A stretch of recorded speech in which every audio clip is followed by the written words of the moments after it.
Welcome for week 4 of the most electric kind of football in the world, GMC football. I'm Max Earl. With me, as always, is Beck Lucas. We are streaming to you directly from our Lakota East Broadcasting Studios, and we are ready for another week of GMC football with a deep dive into East matchup against Princeton this week, as well as a look around at the rest of the GMC. And to get started here, we're just going to take a look at the last matchups for both of these two teams. Man, this is going to be a good one.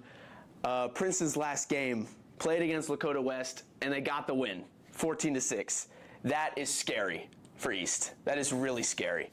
When you're going against a team that you lost to 30-16 last year, you're going to have to stop the triple option, I think. That's Princeton's main game. They run the ball. D'Angelo Birch is a great quarterback. It's going to be tough. It's going to be tough. Yeah, and I think Princeton really going to focus on scoring more. They only had 14 points last week. They came away with a 14-6 victory against Lakota West. But I think we talk about Princeton's offense, but really I think their bread and butter is that defense that is just locked down on the run game. 100%. When you can hold Sam Wiles to just 6 points and no touchdowns, that's when you know you got something on defense. And I think to take advantage of that, though, Princeton week 1 played Moeller. Moeller's starting quarterback had over 400 yards passing. So if Kitna can get a few of those deep passes going, I think they can maybe expose some of the weaknesses in that Princeton secondary and maybe attack them over the top. Yeah, and it's something that they haven't really done too much since week 1, where they played Centerville. They tried to beat them over the top with Zion Neal. They missed on a couple of those passes, and I haven't really seen it since. I hope they bring it back this game, try to get JT Kitna going, and he was great last week, wasn't he? Yeah, for sure. Let's switch our focus here to that Hamilton game. East came away in overtime, 27-24. Fortunately, we're not able to stream that one, but man, that was a nail-biter right down to the end. Freshman kicker Fitzstevens kicked a 29-yard field goal to win that one in overtime, and that's got to be a huge momentum boost for East coming into this game against 11th in Ohio ranked Princeton. 100%. Going into Hamilton's house and taking it in overtime. I think it was the pass rush. 11.5 sacks on the season. They had 5 all year last year. We have 11.5 in 3 games. And I think East is for real this year. Yeah, there is a clear improvement on that D-line. They're obviously 100%. getting way more to the quarterback. It seems like O-lines that they really struggled against last year they've really kind of taken advantage of holes that they find in the opponent's O-line and have really been able to get pressure. And I mean, we saw in week 1 against Centerville, they struggled a few times to get the sack done, but now into the game, into the season, they've got some momentum, and they've really been able to get the quarterback on the ground, which is something they struggled with a lot last year. 100%, and it's been from Parker Elam and Isaiah Harrington, but the real star of the defense is Cohen Reap. 40 tackles on the season, first in the GMC, 33 solo tackles. That is absurd. Yeah, I mean, it's kind of hard to look at the GMC right now and not talk about Cohen Reap. He's really a force in that defense. I mean, it's really hard if you're a running back, and I think this is going to be a problem for Princeton's offense that runs that triple option, is getting around Cohen Reap, because he's such a smart linebacker. He can see the play before it's happening, and we see it a lot. He gets in the backfield just because he knows what play the other team is running, and Princeton's going to have to prepare for that and be a little bit unpredictable to get past the stud of a linebacker that is Cohen Reap. And I am excited for the stream on Friday. We are going to have a Cohen cam that we're going to put on the broadcast where it's just going to be him. They're just going to show him on the play, and I'm really excited for that. He's in almost every single play. There's not a play where you don't say Cohen Reap's name at least once. Yeah, it's kind of crazy. The whole defense kind of revolves around him. We talk about JT Kitna leading the offense. Cohen Reap is really the leader of that defense. But switching over to this East offense, last week, JT Kitna had a great game. Aside a couple of fumbles, which obviously he's going to want to iron out. I mean, last week, he looked great. Fantastic. 14 for 21, 2 rushing touchdowns, a passing touchdown, no interceptions. He has looked amazing this year. Yeah, and I think a big story coming out of last game is they were really able to open up the run game for JT Kitna. We saw the first 2 games, they kind of tried to run him a little bit, but in this last game, they really opened up the run game for him, ran a few designed quarterback runs in it, really opened up the playbook for East, and also obviously the return of Ryder Hooks, full-time starter last week, got all the carries, and man, he produced on the ground. Yeah, I mean, Chauncey Peck is 6th in the GMC in rushing yards. Ryder Hooks is 5th, and Ryder Hooks has only played 2 games. Chauncey Peck did not get a touch last week, and He played great in the 2 games he was in, but now that Ryder Hooks is back, this East offense is at full force right now. Yeah, last week Ryder Hooks, 20 attempts for 113 yards. He was averaging 5.7 yards per carry. The only thing he was missing was a touchdown, and that kind of production is what you're going to need. And it's going to be difficult to keep that up against this Princeton defense, and I think we might not see as many carries by Ryder Hooks or Chauncey Peck if they decide to use them this week, but I do expect them to still rely on the run game some, where West really struggled to run the ball at all, really force it down the field. And if he sees a hole like that, Zion Neal, obviously a speedy guy, Derek Williams, Jaden Shea, Chris Boyer, all those guys, deep threats if they can get open. And I think Kitno might be able to exploit some of those holes on that Princeton defense if they choose to take advantage of it. Yeah, Zion Neal has huge big play ability, and Interville game, they tried to hit him. They tried to hit him deep a lot, missed on a lot of the throws. They had that one 74-yard touchdown that was big, first drive of the game for them.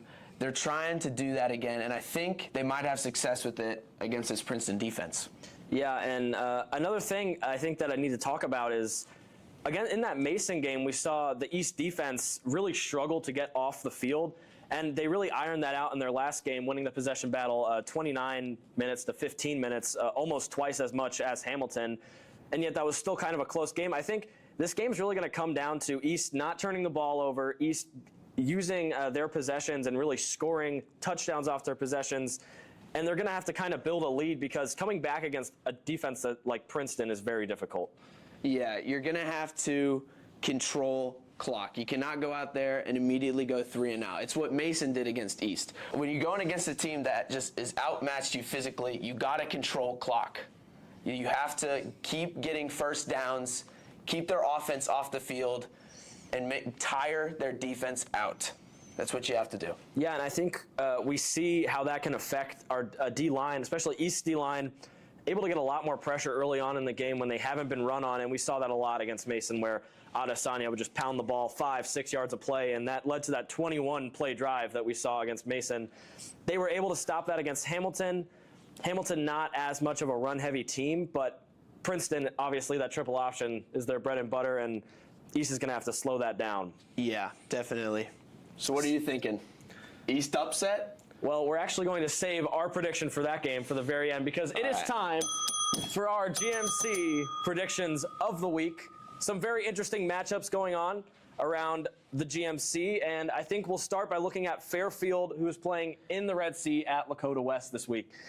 Look, they're playing at West, and when you're playing at West, it's different. They beat Coleraine and they beat Sycamore by large amounts.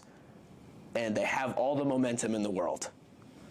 But it's Lakota West. Even though they just lost to Princeton, they're going to come back and they're going to play angry and they're going to play like they want to destroy Fairfield. And I think that's what they're going to do.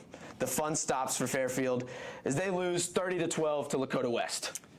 For me, I think West coming off of a loss to Princeton, obviously a close game. Fairfield's coming off of a blowout win against Sycamore. But I still think, like you said, I think it's Lakota West. You're in the Red Sea. Yeah. And West is really trying to come back to form, get themselves back up in those rankings. And I think Fairfield is a good chance for them to do that. I have them winning 28-17 in the Red Sea for them against Fairfield. I think there's no way Fairfield comes out victorious in this one. It's going to be tough for them. Hamilton at Mason. This is another interesting matchup. So, Mason lost to East 2013, and then they go out and they beat Oak Hills, who I thought was a better team this year. Yeah, I really thought Oak Hills was a contender for towards the top of that GMC And for sure. East was able to shut down Mason's quarterback, and Oak Hills, they turned the ball over 5 times, and their quarterback, and Mason's quarterback, almost had his way with them. He was very productive, and Hamilton coming off the loss to East in overtime, I think Hamilton's going to want to bounce back. Yeah, I think Hamilton coming off that nail biter is really just motivation for them to want to bounce back and win a big game. I think Mason has a lot of momentum, especially that Mason defense after they forced those 5 turnovers. Oh, yeah. I think this one's going to be close, but I believe Hamilton's run game is good enough to really gain on Mason. And we saw in that East Mason game, East's run game was really the reason that they won that one. And I think that Hamilton's run game is going to be enough for them to come away 21-17 against Hamilton. I have Hamilton winning 20-10. Okay, so our next matchup, Sycamore at Middletown. Unfortunately, Sycamore's had kind of a rough season. They just lost 56-13 to Fairfield, and that's really not going to help your momentum. They just really haven't found anything that's really worked for them, and that defense has just allowed way too many points. Middletown started off their season 3-0, sure, but Coleraine, one of the weaker teams in the GMC, I think we both agree on that. Yeah. Middletown barely won that one by a touchdown, and I think Middletown's really going to be looking to establish themselves again as a dominant team, because that really kind of shows a little bit of a weakness, and if you're Middletown, you don't want that at all. And I think that this Sycamore defense just doesn't really have anything that can shut down Middletown, and I'm taking a 49-12 victory for Middletown in this one. Yeah, it was a little bit of a scare for Middletown going against Coleraine, only winning 16-10. And I thought Middletown was going to be top 3 team, but after that Coleraine game, not so sure. But they're probably going to want to, like you said, prove themselves again. And I just think the way Sycamore's defense is playing and Middletown's run game, I don't think this one's going to be close. Deja vu for Sycamore. I'd say it's going to be 56-7. Yeah, unfortunately, our prediction's not in the favor of Sycamore in this one. But if you're Sycamore, prove us wrong. Yep. There's always a chance for victory in high school football. For our final game before we get to that East Princeton game, Coleraine at Oak Hills, this is my game of the week. Oak Hills looked strong until last week, where they gifted the ball to Mason 5 times, like we talked about earlier, and they also didn't score until the 4th quarter. Coleraine, though, obviously a team, hasn't won since 2022, but I think this might be their chance to get back into that win column after a long hiatus. And I think Coleraine, if they can get an early lead and kind of just build on Oak Hills, I think they can force Oak Hills to make a few mistakes, maybe force a few turnovers. Coleraine has a chance in this one, but I do still think Oak Hills wanting to prove themselves again as a powerhouse in the GMC, like we thought they might be coming out into that game last week where they lost to Mason. And I still think that Max Soup is going to get things under control, and I do see a 24-10 victory for Oak Hills in that one. Yeah, it's been rough for Coleraine. 15-game losing streak. Haven't won since 2022. But you know what, Max? I believe in Coleraine against Oak Hills. Oak Hills, 5 turnovers last game to Mason. I don't think Oak Hills has what it takes. Coleraine wins this one, 16-14 on a game-winning field goal. Calling it right now. If I'm wrong, I don't know. Fair enough. Bold prediction there, but yeah, like I said, Coleraine definitely has a chance.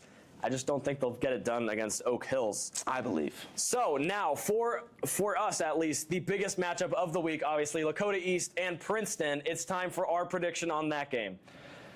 Do you want to start off with this one? I'll start off with this one. I think both teams are coming in with momentum.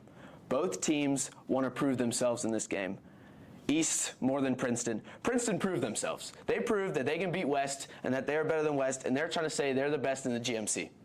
I don't think East is going to let that happen. I think East is going to play hard. I think they're going to play with pride. They've played great all season. Every aspect, offense, defense, special teams, has virtually been better than it was last year. They have been amazing, and I think Princeton is not going to have maybe the easy game that they're thinking they're going to have. But with all that being said, it's still going to be very tough for East. Princeton, they won the GMC last year. They were undefeated. They beat West, and they beat West this year. And I know we talk about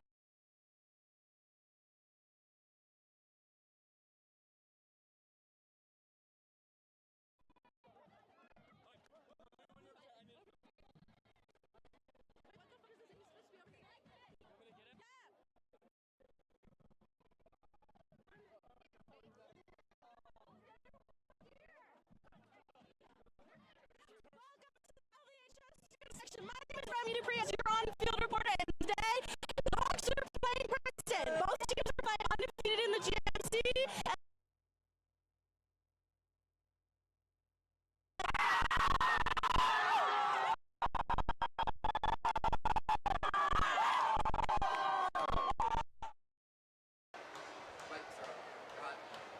Are we live?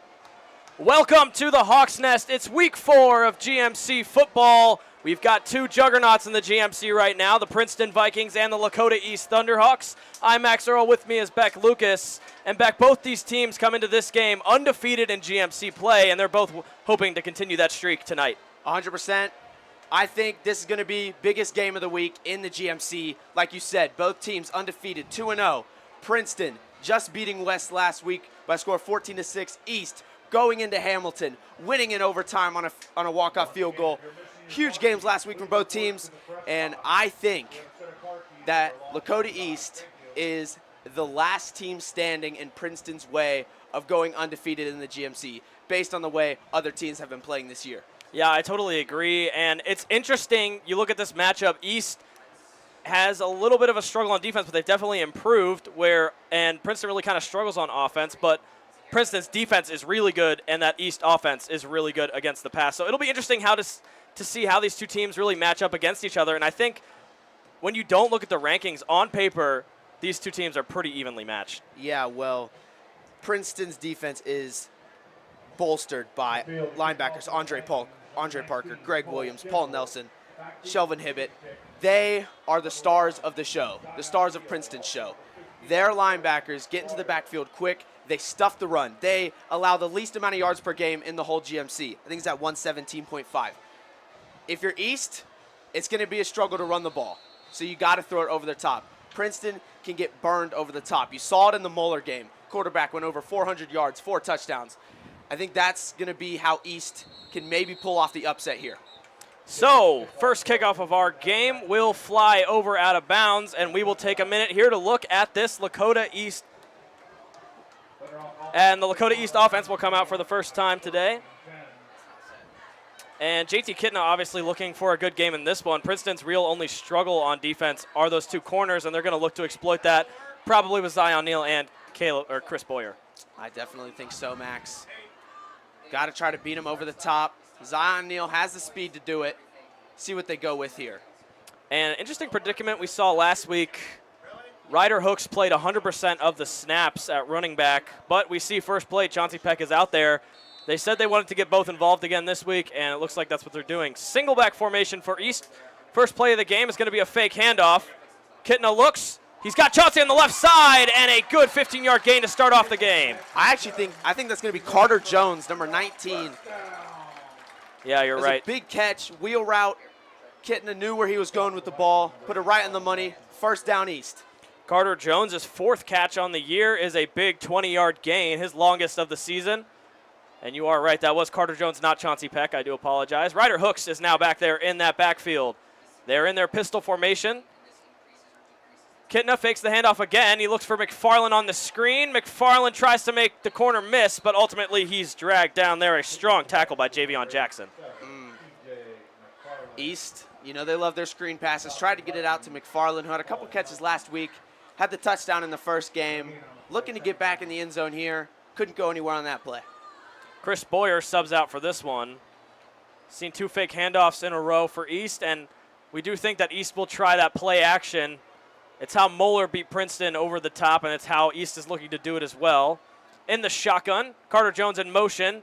Kitna steps back. Good block by Ryder Hooks to keep Kitna on his feet. He airs it downfield to no one there over the middle. Second down and 10 coming up.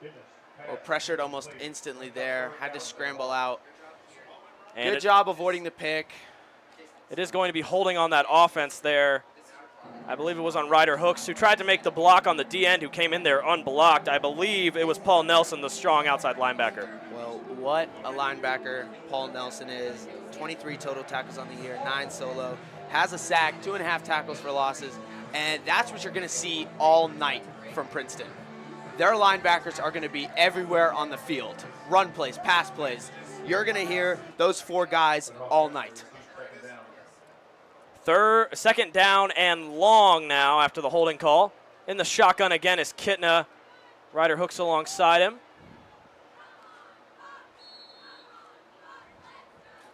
Looking to audible here. A little confusion on this East offense. They've got Williams and Neal stacked up on the bottom of your screen there. Kitna steps back.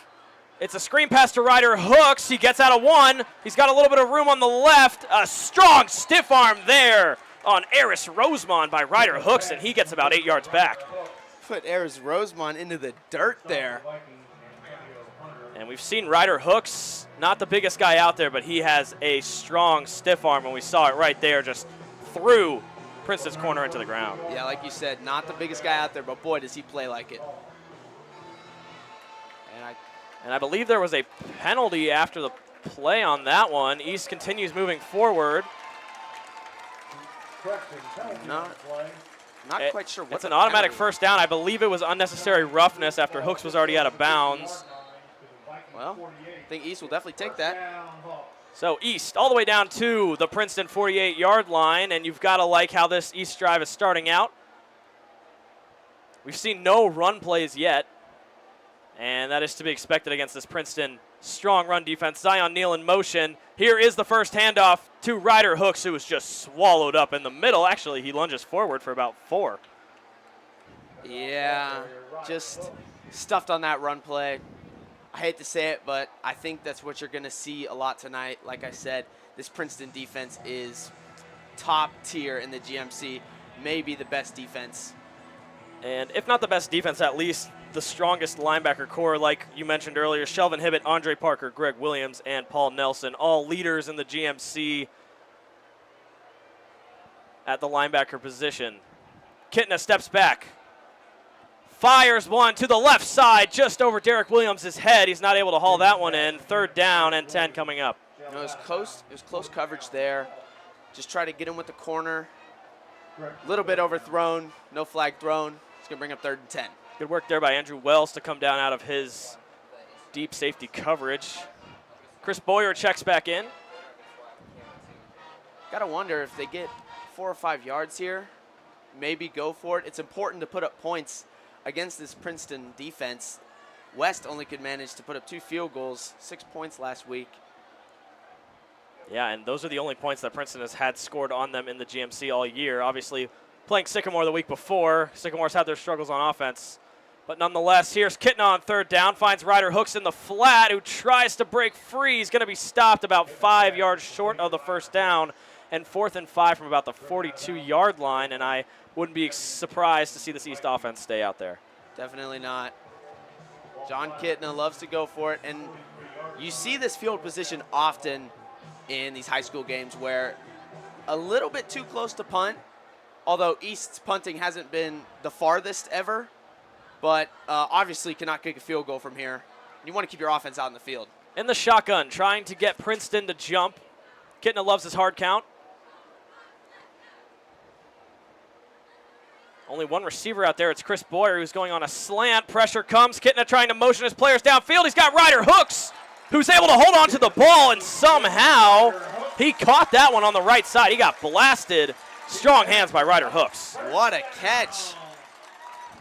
I mean, Kitna just rolls out right, puts it right on the money, told him where to go. Big first down.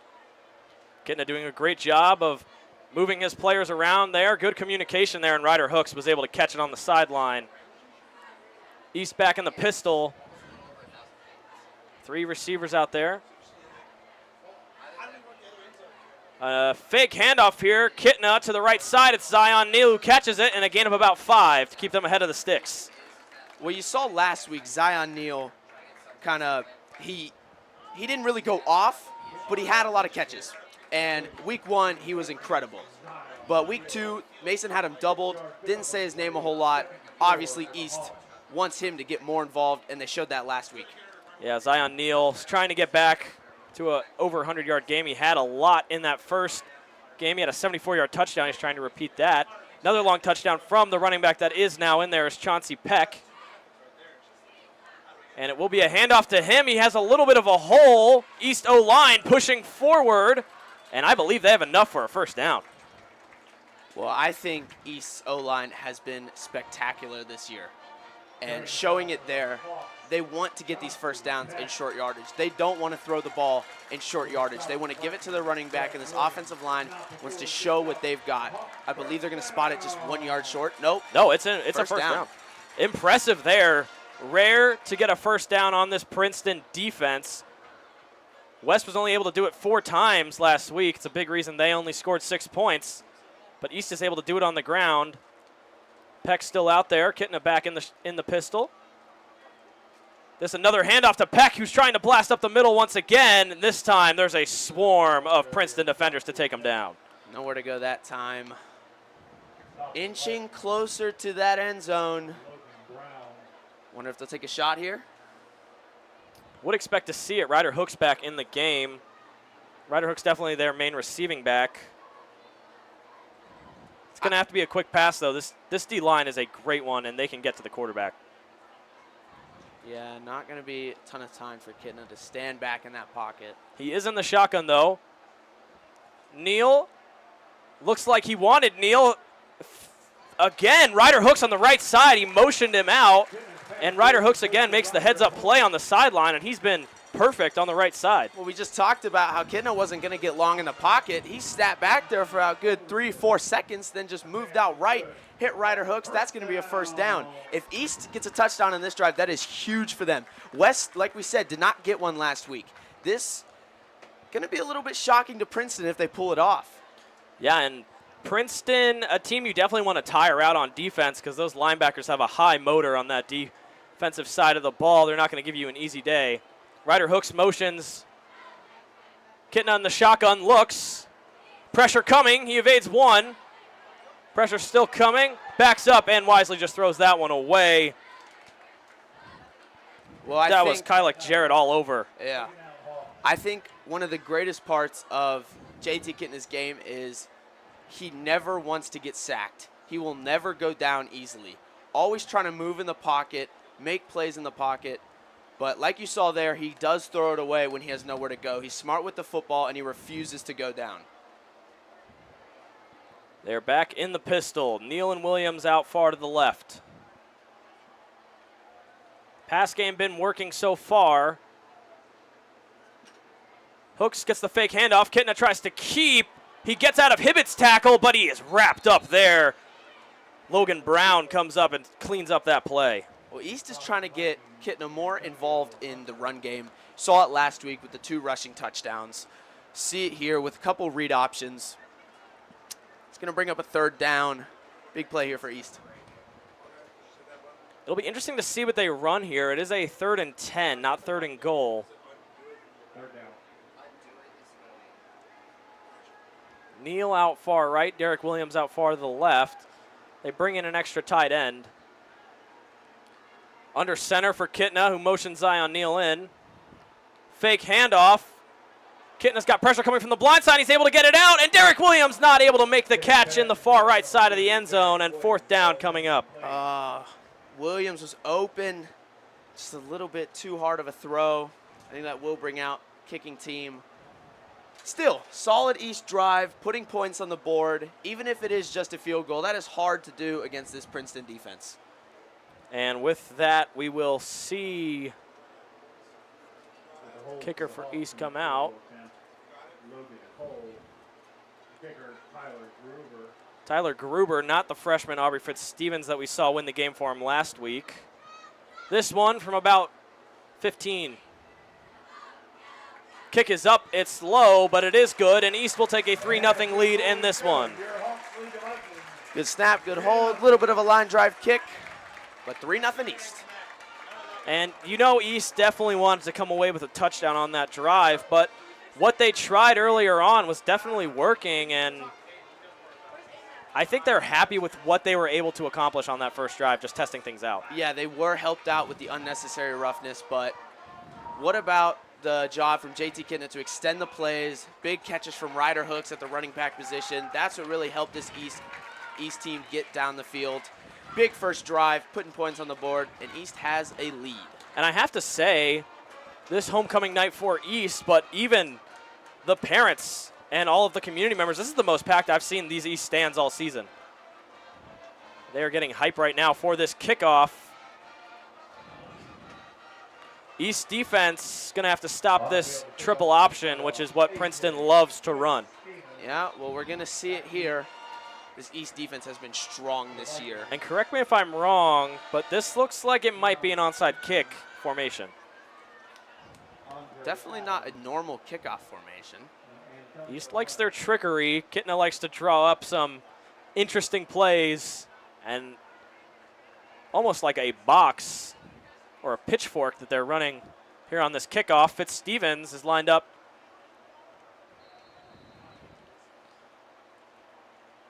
And it is going to be a squib. Interesting kickoff there to the right side.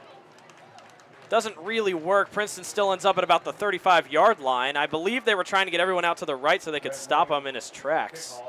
Yeah, just trying to avoid a big return there. Don't want to give this Princeton offense good field position. See what they can do. So Princeton's offense comes out here. They're led out by D'Angelo Birch, who is pretty good in the air. 5 touchdowns on the season, but I think really rushing and running that triple option is what they like to do with their offense. Yeah, well, they got 2 really good running backs in David Hambrick and Tarantino Brown-Freeman. In the pistol. Handoff up the middle. It's going to be a gain of about 6 for David Hambrick to start off this Princeton drive. Well, Cohen Reap in there with the tackle. That'll be another solo tackle to add to his stats. Leads the GMC in tackles and solo tackles. Picks up 1 there. Stops him for about a 5-yard gain. Yeah, and he's going to have to stop this run. In motion here is Hunter. It is the triple option. Again, they'll hand it off up the middle. And another good gain by Hambrick. They're about, I think, a yard short. Nope, they'll move those chains. A first down for Princeton. Well, just 2 5-yard runs for Princeton. That is the name of their game on offense. And worked there, but East trying to show what they're made of. Same formation for Princeton.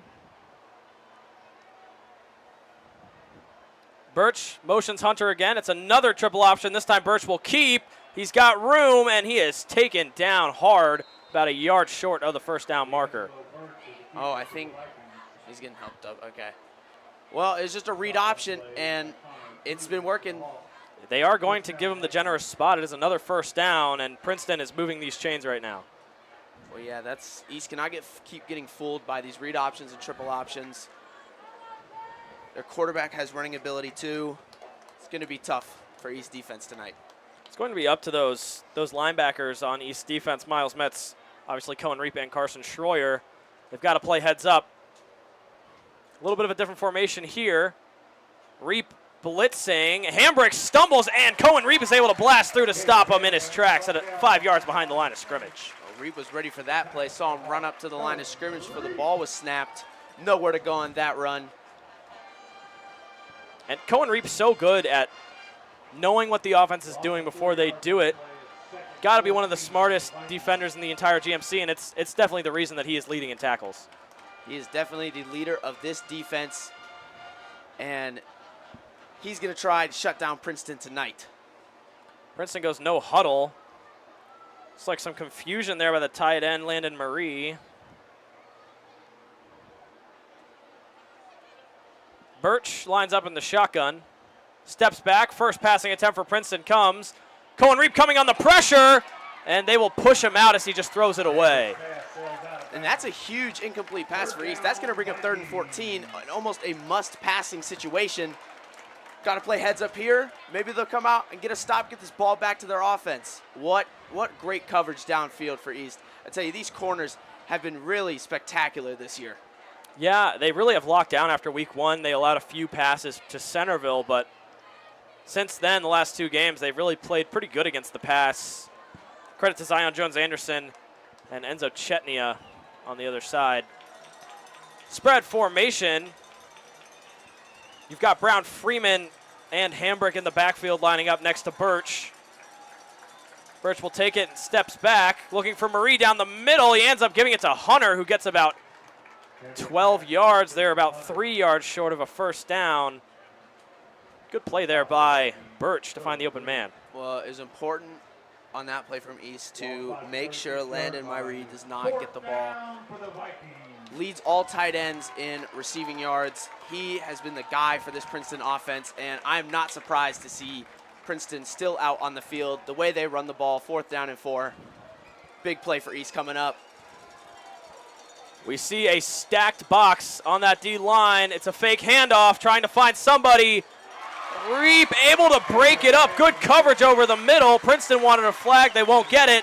And it is 4th and 3. And East is going to get the ball back on offense. That is a huge stop for this defense.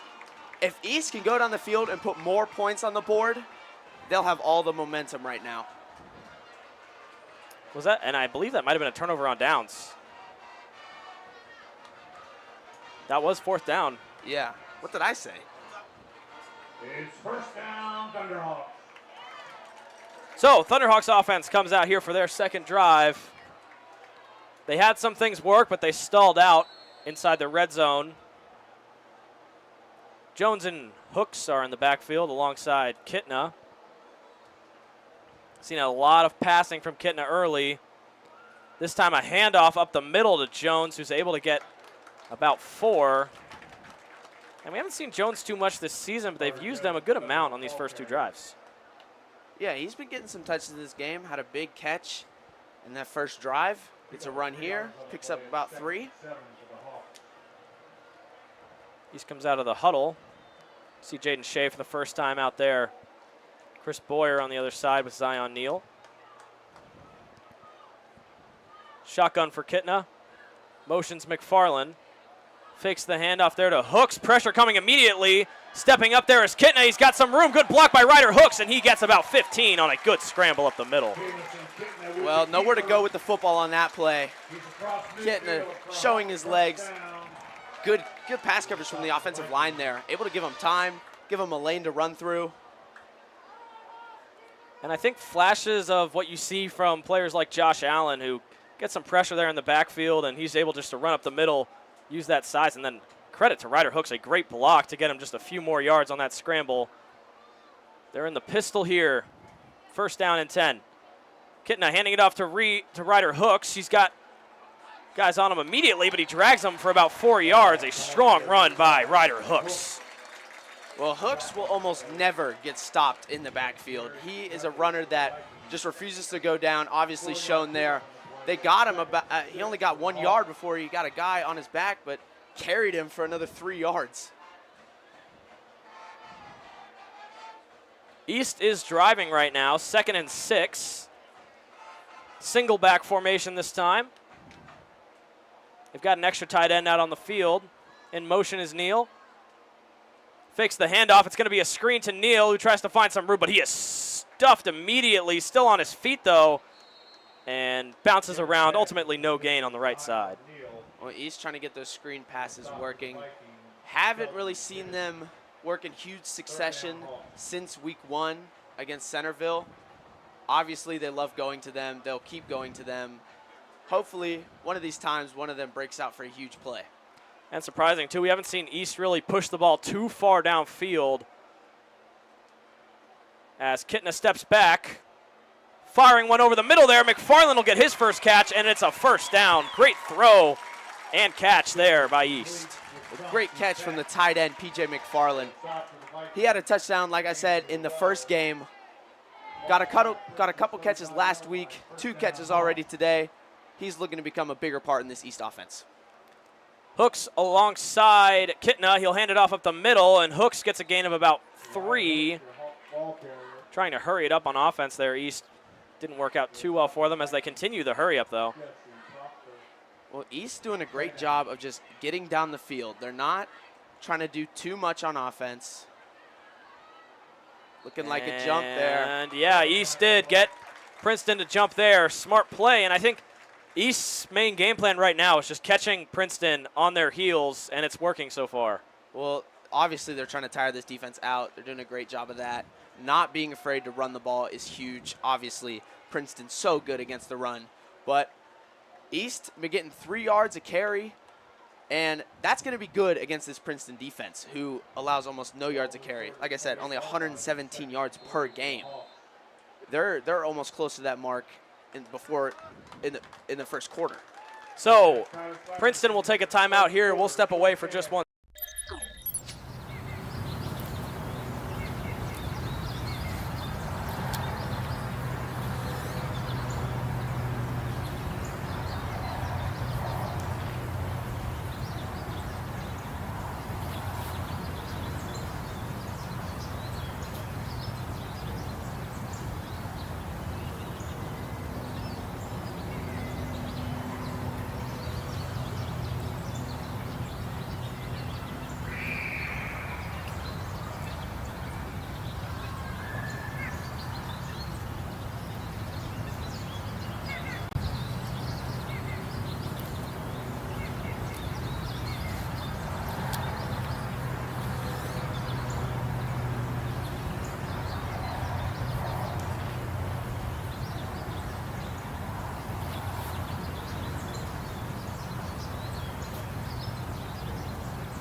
Thunderhawk ball carrier, Ryder Hooks.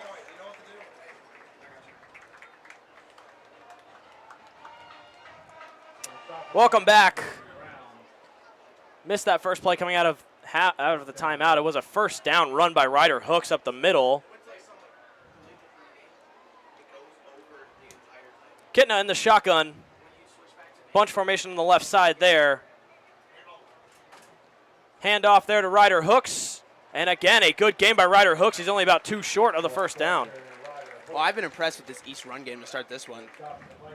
But at the start of the game, you're getting 5 yards of carry.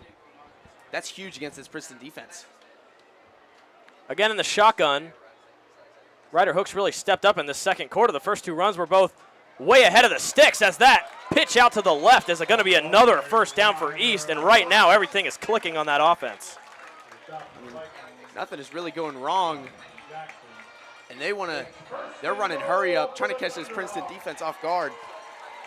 And I know Ryder Hooks is getting all the action right now, but East's 3 best receivers are still out there at the moment. Faking the handoff there, getting it to McFarland. He's got room, and he's going to be in for the first touchdown. East will go up 9-0, and Princeton's kind of stunned right now. Big play from JT Kitton to PJ McFarland. That's the big tight end. Had the touchdown in the first game, gets another one here. That'll be a second of the year. Big play for East. And just like that, it's 9-0. Impressive drive. That first drive stalled out a little bit, but East left nothing on the field that second drive. Everything was working.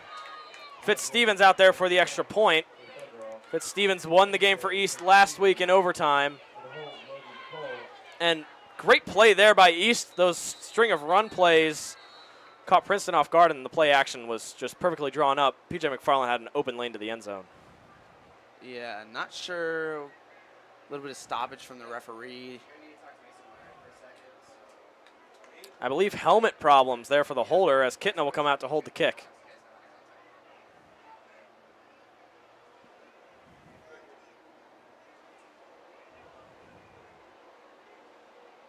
So they'll try this one again. Kitna now the holder. Fitzstevens lines up once again. Snap is good, and Princeton almost came from the left side to block it. But nonetheless, East is up 10-0, and I think Princeton did not expect this to be the start of this game. Not at all. I mean, what a showing from this East offense. It definitely helped that the East defense got a huge turnover on downs, but able to move the ball downfield and already 4 more points than West had on the whole game last week. Yeah, impressive stuff there, and I think the scripting from that East offense to start this game has really just been perfect. Nothing really hasn't been working for that offense. Yeah, gonna see if Princeton maybe switches things up, stays the same. Got to answer back to this red-hot East team right now. And you got to think, week 1 against Moeller, Princeton got down early, and they were really not built to come back from behind. Already down 10 points here in this second quarter. You wonder if Princeton's going to start panicking a little bit. Princeton loves their run game, but they are not the most experienced with their pass game this year. Yeah, even though their quarterback, D'Angelo Birch, does have good stats on the year, only 1 interception to 5 touchdowns, shows on the first drive maybe some, I don't want to say inexperience, just some, like, not really in sync. See the interesting kickoff formation again. Kicking it there left. Princeton will take it up the middle. Tackle there. Surprised no call there for horse collar, but nonetheless, East gets away with one there, and Princeton will come out from about the 35-yard line. Definitely looked like a horse collar to me, but ref didn't say anything. East slips him a 20. So the Princeton offense will come out again, like we said earlier, led out by D'Angelo Birch. David Hambrick was really the leader for that offense on that first drive until it stalled out. And you think they're probably going to go back to that triple option. It was working until they went away from it there on that first drive. Well, definitely. They were getting big chunk run plays using it. Don't see any reason why they wouldn't keep going with it. Hambrick is back out there. They are back in that pistol formation. It is going to be a handoff to Hambrick on the counter, but Carson Schroyer and Cohen Reap read it immediately, and they're stopped in the backfield. Princeton, I think, getting frustrated. You see some of the linemen on the field not really know what's going on. They're used to running all over teams with this triple option, but East having none of it today. East has looked strong on defense, and we talked about those linebackers are going to have to step up, and they've been doing so far. In the shotgun here is Birch. Takes the snap, steps back, finds Hambrick in the backfield, and he's got room on the right side before he's pushed out after a gain of about 12. Left the running back open on the right side. That might be what this Princeton offense needs to get going. First down for Princeton.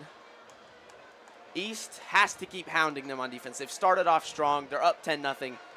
They cannot let Princeton put points on the board. They cannot allow a touchdown here. You have to keep hounding them. Don't let them move the ball easily. It is third down. He was pushed out before he got the first down. 3rd and 2 coming up. Hambrick in the backfield alongside Brown Freeman. The handoff is going to be to Brown Freeman, who has enough for the first down. I think D-line is just a little bit tricked on that one with the counter run. Out-muscled by the Princeton O-line, and that will be the first down for Princeton. Maybe what they need. Yeah, and Tarantino Brown Freeman, definitely the bigger of the two running backs, swinging at 5'10", 208. Big power guy that let him do all the work on that one. And he's been with this team since he was a sophomore, and he has put in the work. He knows this offense. Birch fakes the handoff, steps back. Pressure is coming, though. He's able to get it out onto the right side there to Hambrick, and he is forced out after a gain of about 3. Had me fooled there. Thought it was a run. Looked downfield, nothing open. Checked it down. And 2nd down and 7. Been interesting to see this Princeton offensive scheme. Seen a lot more passes than I expected we would. And Birch looks pretty comfortable stepping back and finding an open guy right now. Yeah, on the first drive, he had a couple misses, but kind of getting locked in now. Here's the triple option. Hunter goes around the backside, but it's a handoff off the middle to Hambrick, who is wrestled down by Cohen Reap. And it is another first down for Princeton. Cohen Reap on that play, getting him down. Does get the first down, though. No huddle here by the Princeton offense. Another triple option coming. This time a keeper by Birch, who's swallowed up there by the linebackers. Miles Metz missed him at first, but the rest of the team swallows him up, and it's a gain of about 3. Princeton trying to catch him off guard there. Try to keep this run game moving, and I think they're finally starting to get things clicking on offense. Princeton trying to answer back immediately after that long and productive East drive. They're already past where they stalled out last drive. In the pistol once again. This time the triple option from the other side. Across goes Antonio Hunter. And not sure what the stoppage here is for. They're going to respot the ball. I think they're turning up the lights. Oh. A lot of cloud coverage right now. Try this 2nd down once again. Antonio Hunter goes in motion once again. Birch hands it off up the middle, and it's a keeper to the right side. Hunter, with his first catch of the game, goes out of bounds, and a first down for Princeton. Connor Cruz able to push him out there. Princeton's offense moving down the field now. Got to keep him out of this end zone if you're East. Princeton looks comfortable out there. They looked a little bit hurried on that first drive, but right now they are definitely in a rhythm. Definitely and slowing things down. Definitely have to say this Princeton team a more power focus than agility, and it's working for them right now as they are just stuffing the ball down East's throat. Handoff to the right side. It's Hambrick. He's got a big hole and another gain of about 8. Well, that's going to be a problem for East all night if they're not able to get him sooner. They cannot let the running backs get open space, cannot let them get downfield. I think we'll be 2nd and 5. And this happened against Centerville, where East was just ran against the whole game, and they kind of slowed down in the 4th quarter as Birch is trying to find some room on the left side. Cohen Reap trying to chase him down. He gets away, and he is pushed out of bounds, but not until he gets down to the 3-yard line. Well, it adds another aspect to this offense when your quarterback has scrambling ability from Birch.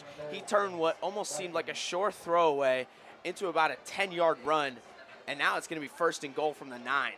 Yeah, and Birch kind of plays like Johnny Manziel back in college. He's got those legs, not afraid to use them, and they love that option, and it works for Princeton when they can get a rhythm going.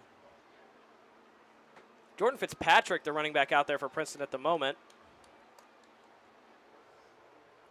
Birch takes it, handoff up the middle to Freeman. There's a flag down, and he's swallowed up after about no gain.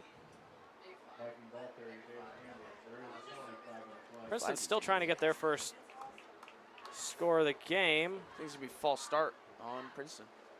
Yeah, Princeton moving back. That's not going to help them get those points.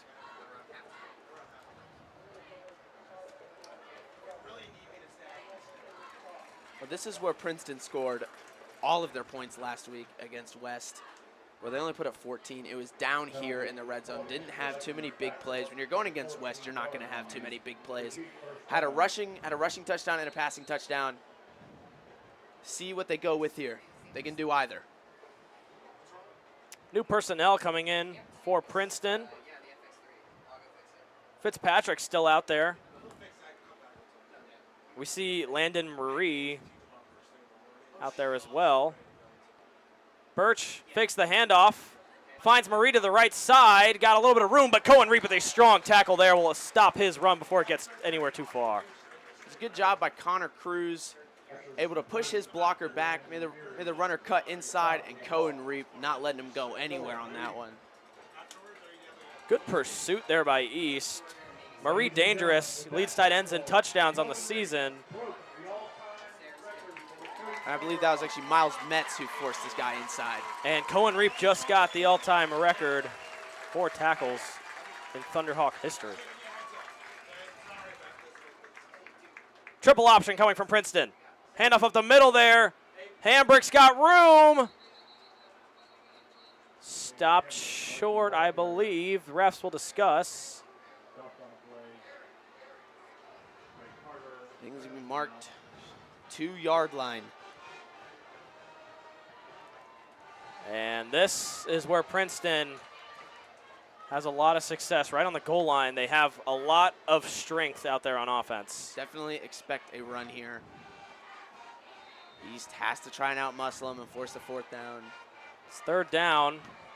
Birch still getting the play from the sideline. Running back out there are Hambrick and Fitzpatrick.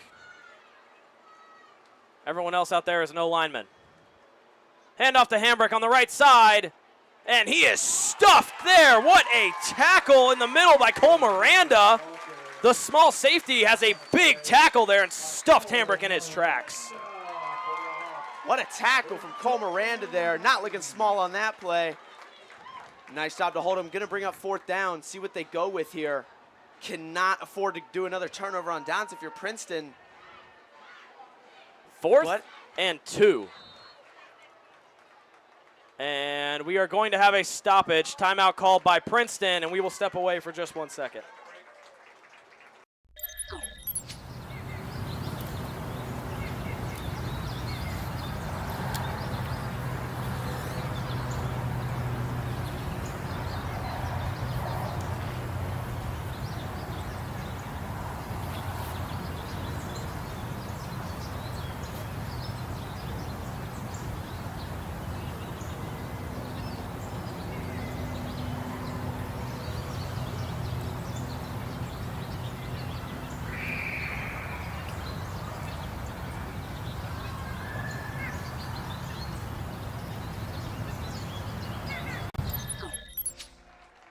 Welcome back.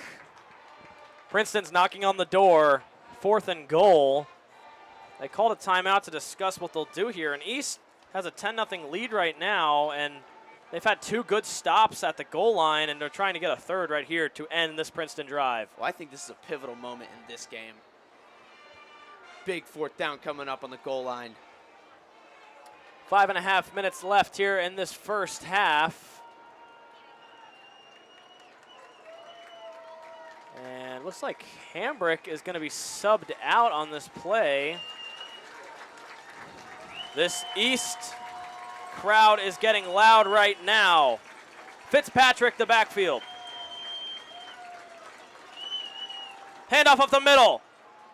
He's got enough. It's a touchdown for Princeton, and they answer back. It's 10-7. Well, a good job by Princeton, able to answer back, put points up on the board, and now East is going to be forced to have to answer back with their own points. Yeah, neither of us expected this to be an offensive shootout, but that's kind of what it's been so far. Princeton gets their first points on the board. Extra point coming now. Cole Kimball's 12 for 12 on extra points on the year so far. And he'll try to make it 13 for 13.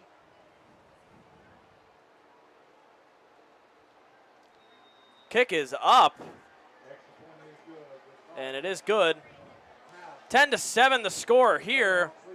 East still has the lead, but they're definitely going to have to score again if they want to maintain the momentum in this one. Yeah, we talk a lot about momentum, and East has to keep it going on offense. Princeton is not going to get shut out all game, obviously. They already got 7 points up on the board. They're going to keep scoring. There's almost nothing you can do to stop them. But that's why it is important for East to keep putting points up on the board. Cannot go 3 and out and give this ball back to Princeton's offense. Got to let your defense rest after that long drive from Princeton. And Princeton, a team that has a lot of strength, and they really just kind of get better as the game goes on if you give them that momentum. But East on offense has had pretty much everything work for them. Outside of that first drive, they kind of stumbled a little bit towards the end of the drive, but that second drive went all the way down the field, and pretty much every play looked like it worked out as planned. Kimball will kick it off.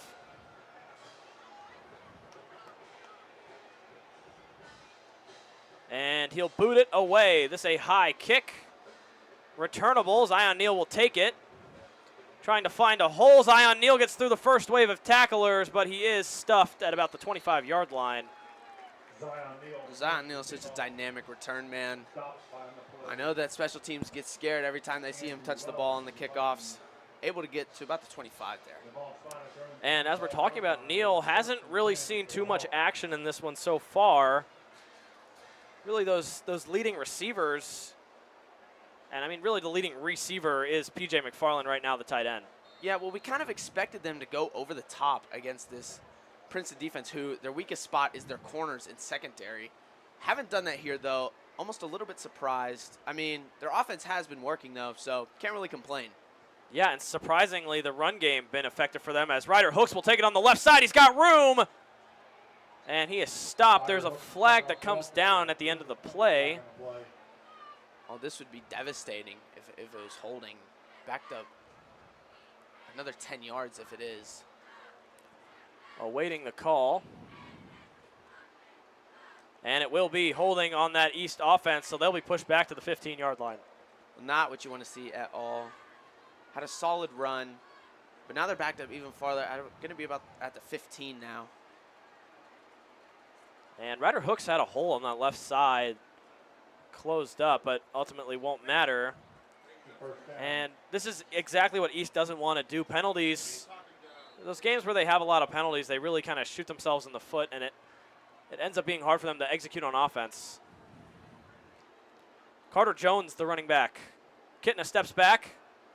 He's got Boyer in the flat. Boyer breaks one tackle. He's still up, and a good run there by Boyer after the catch. He gets about 8 yards back after the holding. Little curl out where he just sat kind of in the middle of the field. Kitna saw him right away, hit him, and he just pushed the guy off of him. Still no deep shots from East. Yeah, very surprising to see. And I think these two safeties from Princeton have really just been on islands out there in those deep thirds. Haven't really left the option for them to go deep. Ryder Hooks lines up behind Kitna. McFarland in motion. Here is Zion Neal on the left side. He's got room, He could put on the afterburners, and he is dragged down from behind. Almost a touchdown there, but Zion Neal, his first big play of the night. First time in a while you've seen one of those screen passes break for more than about 2 yards. Zion Neal got an open space, turned on the burners, able to get caught up to, but great job from Zion Neal on that catch. And a little preview on that one of what Zion Neal can do in the open field. That speed is scary. Kitna, handoff to Ryder Hooks, who's trying to find a hole, and he'll end up just sitting down. Nowhere to go for him on that one. Yeah, just nowhere to go on that one. Great job from East, able to get out of the shadow of their own end zone goalpost. I mean, normally a holding call would kill one of these drives for East, but not there. They get the ball in the hands of their playmakers, and they're already at the 50. Kitna steps back in the shotgun, trying to find Neal, a dangerous tip. Almost intercepted there by Eris Rosemond, but he wasn't able to turn his head around quick enough. You heard a sigh of relief from this East home fans. Almost picked off their dangerous throw. Neal looks like he stubbed his hand on that one. 3rd down and about 12. Kitna changing the play at the line. Looks like a blitz coming from this Princeton defense. They'll back out of it. Kitna's got time. Trying to find Boyer over the middle, and he's got it. And there is a flag that comes down afterward. I believe it's going to be on Princeton, and I think East will get some extra yards after that play. Well, Chris Boyer has really come onto the scene as one of the better receivers on this team. Ooh, and that not what you want. John Kitna unable to keep his cool.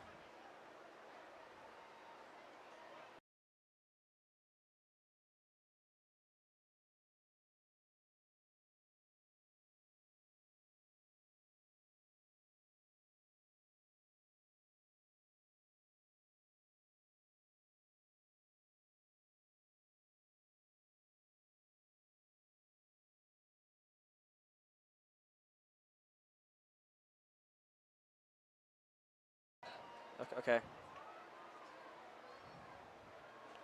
We are back. A little bit of technical difficulties there. What you missed, there was a penalty on Princeton.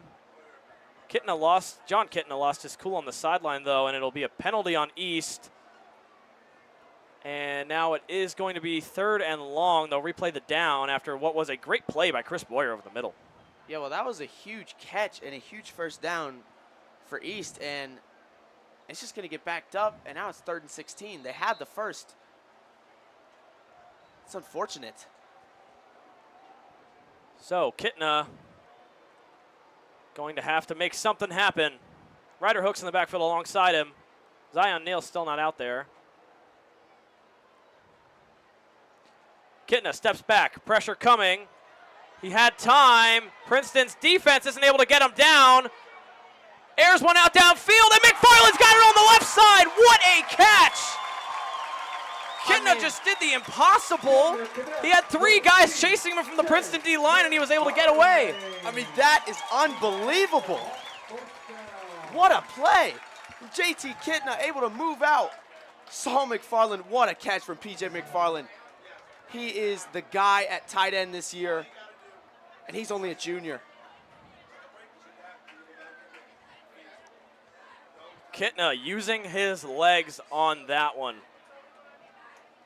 Princeton defense has to be shocked by what they've seen from East. In the shotgun again, Kitna fakes the handoff. It's going to be an option to the left. Ryder Hooks has got room, breaks 1 tackle, and he's up to about a yard short of the first down, but there was a flag at the end of that play, and I believe it might have been holding on the receiver over there on the left side.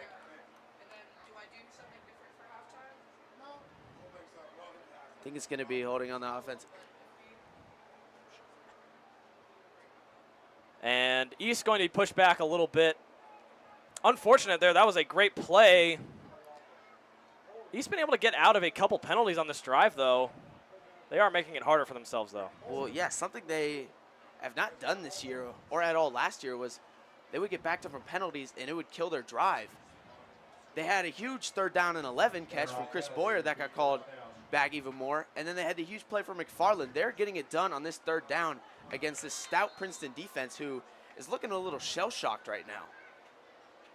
So East does have a little bit of a challenge. 1st and 20.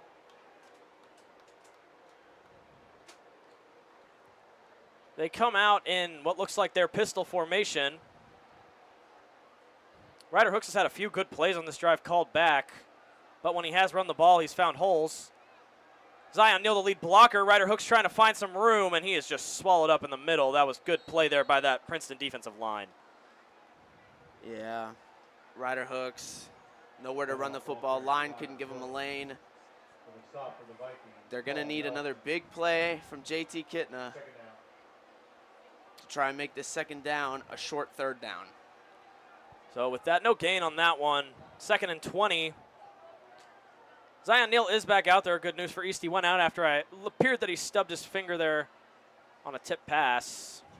And Kitna's got to be happy about that. He's already been using the passing game pretty well, and now he's got his best receiver back out on the field.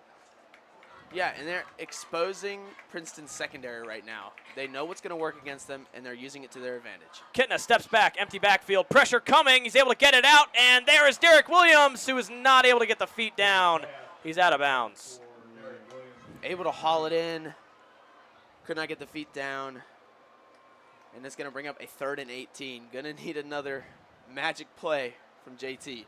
Yeah, and unfortunately, it looks like East too far for a field goal try. See the extra tight end come in there again. They've used this a few times today. It'll be interesting to see what they run here. Might not want to force anything too far down the field if you're East. Zion Neal is one-on-one on the right side there with Rosemond. Fake handoff. Kitna gets out of pressure again. Fires it upfield, and he will draw a flag. Yeah, I definitely thought there was a flag on that play. Just was wrapping him up for a tackle before the ball was even thrown. I'm a little shocked the side judge wasn't the one that called it. It was the referee in the end zone, but nonetheless, Greg Williams was all over Derek Williams on that one. Williams on Williams action right there, but 1st down East, and are moving the ball again. Clock's running out on this 1st quarter. Minute 12 left in the half, or 2nd quarter, sorry. Minute 12 left in the half. Yeah, both teams really been able to keep their offenses on the field for a long time. And we've only seen 2 possessions from each team. 3 possessions now from East. Chauncey Peck on the field at the moment. Kitna hands it off. Chauncey Peck, the lead blocker. Ryder Hooks trying to get out of the first wave of tacklers. He is short of the 1st down. And a timeout going to be called by Princeton. We will step away for just a second.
We welcome you back. Minute 4 seconds left in the 2nd quarter. It's 4th and about 3. This East drive has been all over the place. Penalties have pushed them back, pushed them forward, and it ultimately leads to this. Princeton obviously wants to get another possession before halftime. East still a little bit out of field goal range. Kitna steps back. Pressure coming. Fires it. Chris Boyer's open in the flat, but I think that was definitely holding on Ryder Hooks there in the backfield. It was a big 4th down catch, but it's going to get called back. Seen that a lot from East this game. Paul Nelson was able just to blast through on that D line. And Ryder Hooks had no other choice than to just grab him and make sure Kitna wasn't about to get blasted from his blind side. These holdings are killing East on this drive. 10-yard penalties each, and obviously that's going to be a problem. Can't afford to have those. Princeton will take the turnover on downs. No, it's going to be a punt. Punting team out there. And that drive, it really felt like it was just going back and forth with penalties.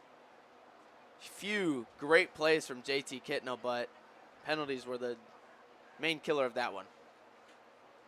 Fitzstevens shanks it. It goes straight up, and it's out at about the 30-yard line. 70 yards to go for Princeton. They've got about 40 seconds to do it.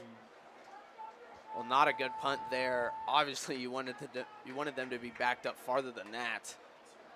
42 seconds, though. Only one timeout. East trying to make a stand here. Trying to go into this half with a lead. That would be huge. Yeah, and I would be surprised to see Princeton really take a shot here. I would expect to see a few run plays to just kind of draw this half to a close. I think both teams have got to be at least kind of happy with where they're at. East obviously more so than Princeton, but both teams have had things work, and I think both teams want to go into halftime and discuss how they're running things.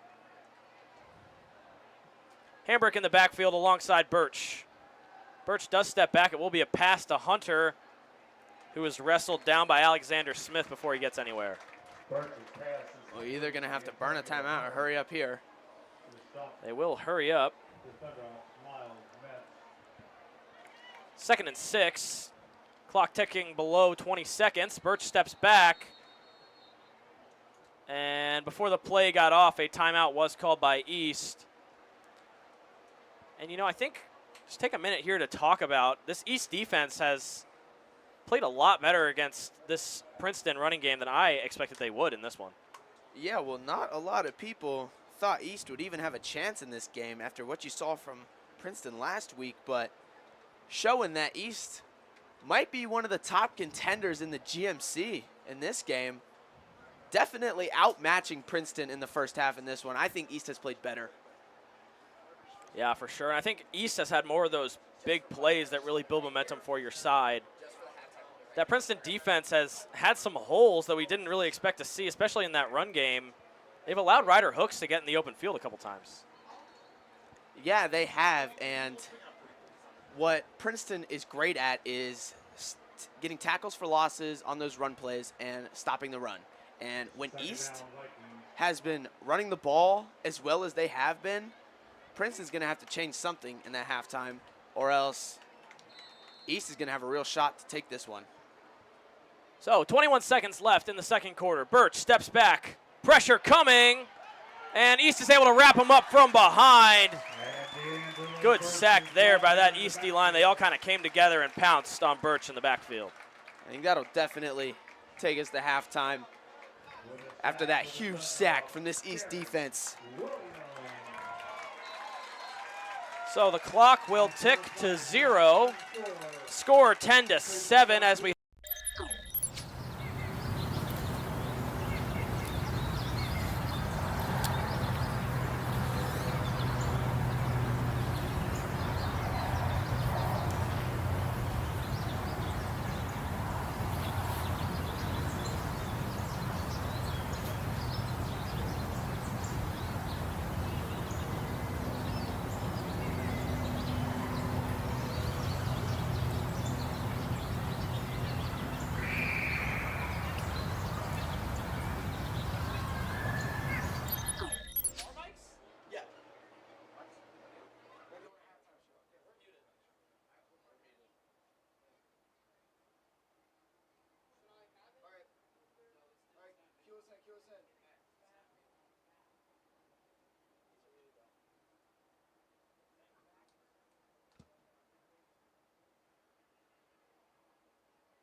timeless treasures we call diamonds. Praised across the centuries for their physical properties and celebrated as symbols for love, purity, and permanence. Diamonds have captured Mess.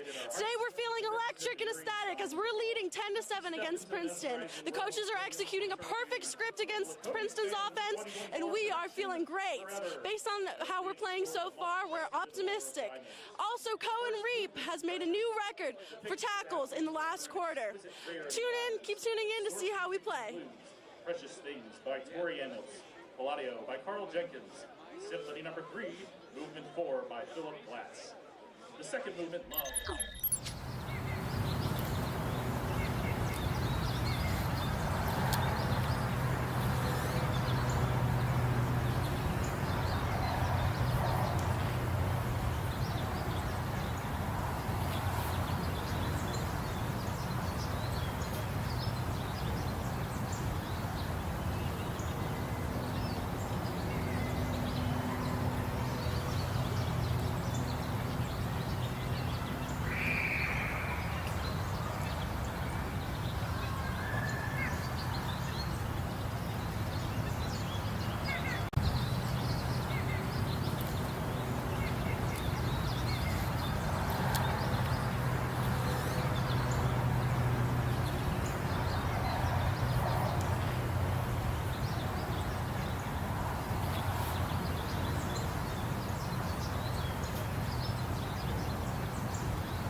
Welcome back to the Hawks Nest for this second half of football.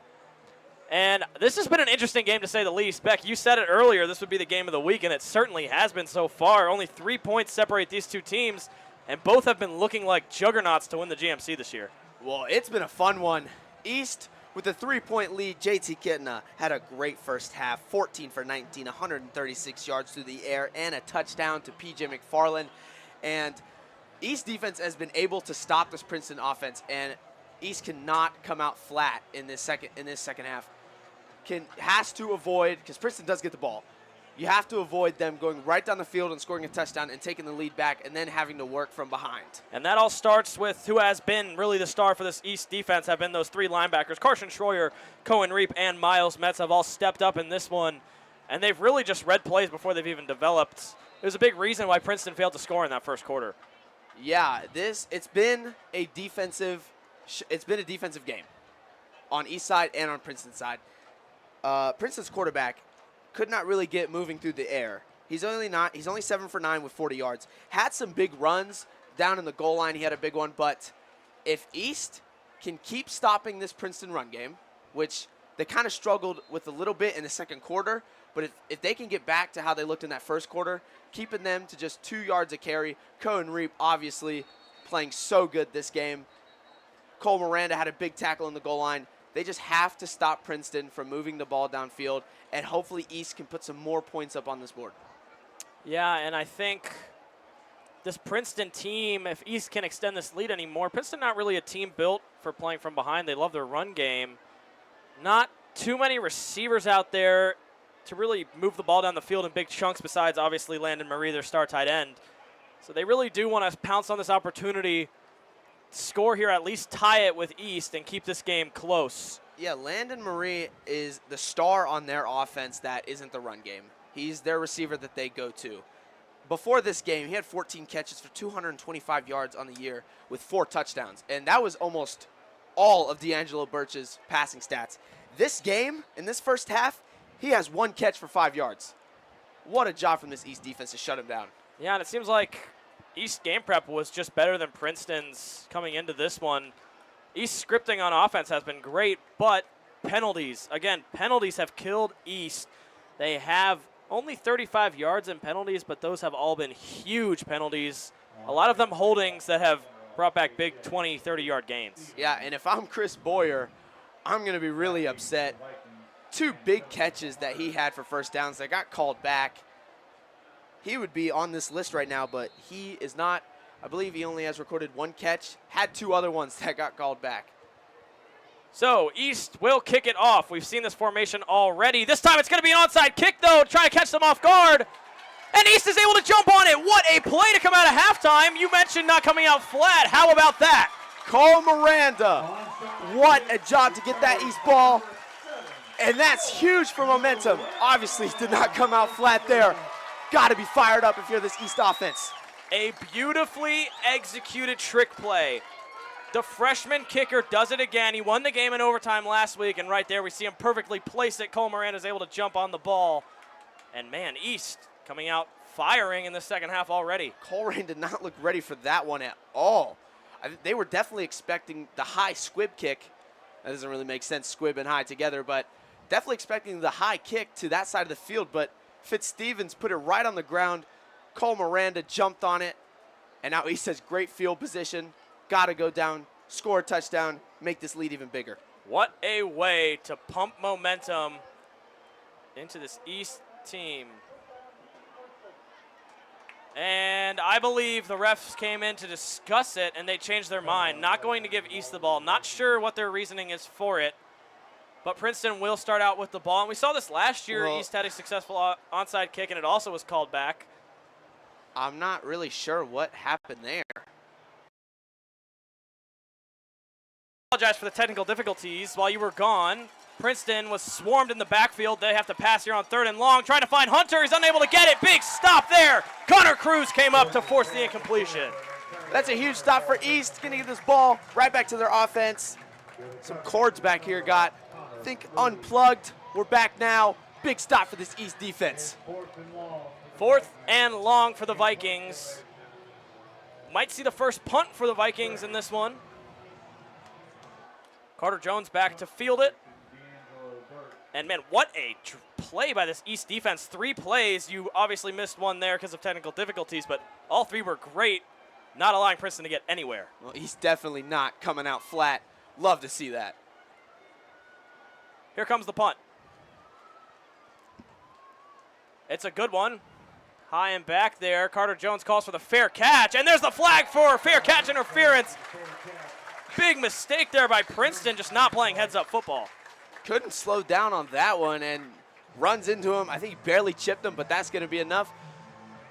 East itching to get back out there on offense. They thought they had it when they came out the second half with the onside kick. Now they really are out there. Defense didn't miss a beat there. Corey Bonner, the guy on Princeton, that got a little too excited to make a stop there on special teams. Smart play there by Carter Jones to call for the fair catch. Keep his cool. And as East is huddled up here, I wonder what they'll come out with here in the second half.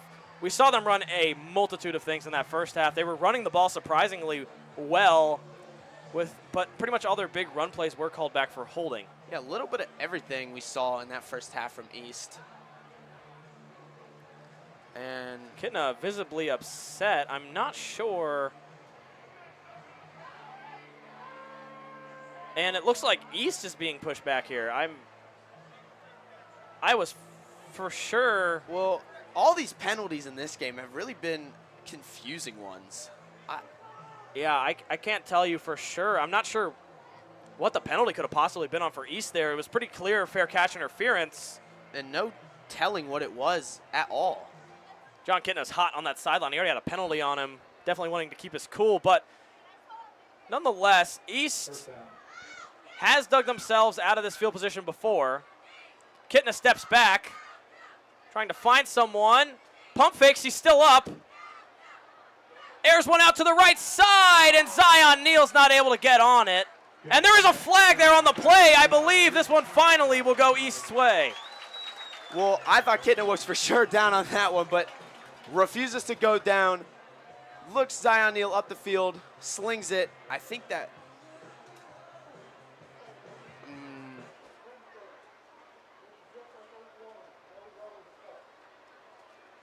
I wonder what the... Unsure of what the penalty is on that one. It looks like the ball didn't move at all. Man, we have had some bizarre penalties in this one. I'm not sure if it's... I don't know if it's just me, Beck, but I have not been on top of any of these penalties in this game. I have no clue. I mean, I don't know if it's a poor job from on the ref's part or what's going on. No clear indication on what any of these flags are going to be. Second and 10 now coming up after they, I believe, just picked up the penalty marker. Ryder Hooks will try the left side. He's got a little bit of room. Trying to get past Rosemond. His helmet is yanked off. Well, Rosemond, he got stiff-armed in that first half, put into the dirt, not wanting to do that again. Wraps up Ryder Hooks. It's a 6-yard gain, though. That was a great run on the left side, and the first run from Ryder Hooks that hasn't been called back for holding in a while. Yeah. And he averages 2.9 yards a carry in that first half, but if you counted some of his runs where there was a penalty, he would easily be over 3.5 yards per carry. Kitna in shotgun here on third down. Stepping back, rush comes, fires it to Carter Jones. It's over his head, though. And a fourth down coming up after an odd sequence of plays. East really unable to find a rhythm on that drive. Yeah, going to have to punt the ball away here. And a very interesting drive. The punt happened. What looked like was going to be kick interference didn't get called. Another penalty on a Zion Neal deep shot, and the ball didn't move. And now you're going to have to punt the ball away, and Princeton's going to get favorable field position. Fitzstevens' last punt only went 8 yards. He's definitely looking to do better as he drops it on the floor, and it is blocked by Princeton, who's able to jump on it in the end zone. That's a touchdown for Princeton, and they take a free lead. It was a low snap, and that's devastating for East, who really came out of this half hot. And that's a shocker. And that one's just unfortunate. East special teams has had some struggles this season, and we see it there again. Low snap. Fitzstevens obviously took too long to get it out of there, and Princeton was just gifted the 6 points. And this crowd is stunned, myself included. He's going to have to work from behind now. Extra point coming here. Kimball will put it up. And it is perfect right down the middle. 14-10 now the score. East is now down by more than a field goal. Princeton takes their first lead of the night. Well, now you have to go down the field and score points. You can't let Princeton do that to you and not respond. You got to show them that you still have fight in this game. It's only the third quarter. Unfortunate mess up there from the special teams. And that was, to say the least, a very odd sequence of plays. Like you mentioned, those back and forth penalties, we saw a lot of them in the first half as well. And on that drive, it just seemed like nothing was going East's way. And there's not much of a better way to get a crowd upset than refs not calling the penalties your way. Obviously, not all those calls are going to go your way, but this East crowd has gotten a lot quieter after those sequence of plays. Yeah.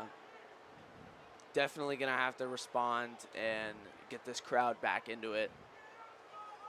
And East definitely looking for another drive like they had in that first half where they drove down from about the 40-yard line and just every single play was working for them on that drive. I mean, and East's punt team this game has been lackluster. First punt was shanked. A bobbled one there that was returned for a touchdown. Neal lets that one sail over his head for a touchback. East will start at the 20-yard line, and out will trot JT Kitna. And you got to think East is going to try to get into an actual rhythm on this drive, not have any confusion. Yeah, well, hopefully when they get a play that's more than 5 yards, it doesn't get called back. And that's, in the first half, they didn't really get affected by those penalties as much. They were able to create the big play. To start this second half, they weren't able to do it on the first drive. We talked about not coming out flat. East has had a lot of opportunities, and really penalties and just unfortunate scenarios have called those back. Zion Neal in motion, JT Kitna on the, looks like what it was a designed QB draw, and he is just stuffed up by the Princeton defense. Nowhere to go there. Looked like a little bit of a read option, trying to getting his legs moving. No gain on that one. 2nd and 10 coming up. Got to think East is going to have to change up what they're doing. Seems like Princeton kind of has their number right now. Yeah, it was working well for them in the first 2 drives. And got to try to get back to that here. I mean, you're up 10-0, now it's 14-10. You got to respond. Peck and Ryder Hooks are both out there right now. We saw a play, and it is again Chauncey Peck, the lead blocker. Unable to get anything, though. A lot of physical play there on the line, and it'll bring up 3rd and 10. East once again backed up where they don't want to be. Well, that's not at all what you want to see for East here. Just 2 run plays that go nowhere. And now they're going to have to force it down the field and try to pick up this first down. And really not fair to this defense that has played outstanding. They haven't even had a chance to make another stop since that first one they had. Obviously, the special teams mess up there. 3rd and 10. Kitna in the shotgun with Ryder Hooks to his left. Fakes the handoff. Pressure coming. Rolls out to his left. Trying to find Ryder Hooks, who falls down with the ball. There is a flag deep in the secondary. For now, it's a first down for East. We'll see what the call is going to be. Well, that was a huge play. And looking like it's going to be called on Princeton. That was a huge play from JT Kitna, rolling right, hitting Ryder Hooks, and that's his main target this game when he rolls right and rolls left. Just finding Ryder Hooks has been a great back in the receiving game. Hasn't done too much running the ball, but catching passes-wise, he's been fantastic. So I believe this was a pass interference on the Princeton defense. Here comes the call. And that is what it's going to be. So at the spot of the foul, East will get a free first down. And finally some momentum for this East offense that really hasn't found any so far in the second half. Yeah, well, a penalty went their way in this one. Got to try to work with that. Use that momentum. In the pistol. Handoff to Hooks, trying to get the left side. He's able to get out of the first wave of tacklers. A big spin move, and he's got room on the left What a run for about 13 yards by Ryder Hooks. And that's what Ryder Hooks does. It was just a matter of time before he did something like that. Stiff arm, spin move, gets the first down. And man, that stiff arm by Ryder Hooks has been a weapon in this one. He has shoved defenders off him a bunch of times. Shotgun formation. Kitna lines up, takes the snap. This time a fake handoff. It's going to be a screen to Shea, his first catch of the game. And a gain of about 4 keeps them ahead of the sticks. Well, now East is moving the ball in chunk plays, which is good. At the start of this drive, you know, they had the 2 run plays that went nowhere. Picks up 4 there. We're seeing them go back to the no huddle. Kitna trying to get them to jump. Got him once this game, trying to get him there. Princeton good discipline on that one now as they change up the play. Kitna steps back, empty backfield. And he's got a hole up the middle. Ryder Hooks picks up the block. And Kitna shoulders his way through a defender, and they are all the way down to about the 35-yard line. And this home crowd is getting back into it. JT Kitna with a big first down run, and East is moving. And I said it earlier, but JT Kitna really playing like Josh Allen out there right now. Yeah, well, he molds his game after Dak, and I think he's playing like him right now. You know, keeping that mobility in the pocket, looking for guys downfield, running when he has to. And I think it's been what's made this East offense as efficient as it is this game. And Eris Rosemond is banged up on the end of that play. We'll step away for just a second while the training staff takes a look.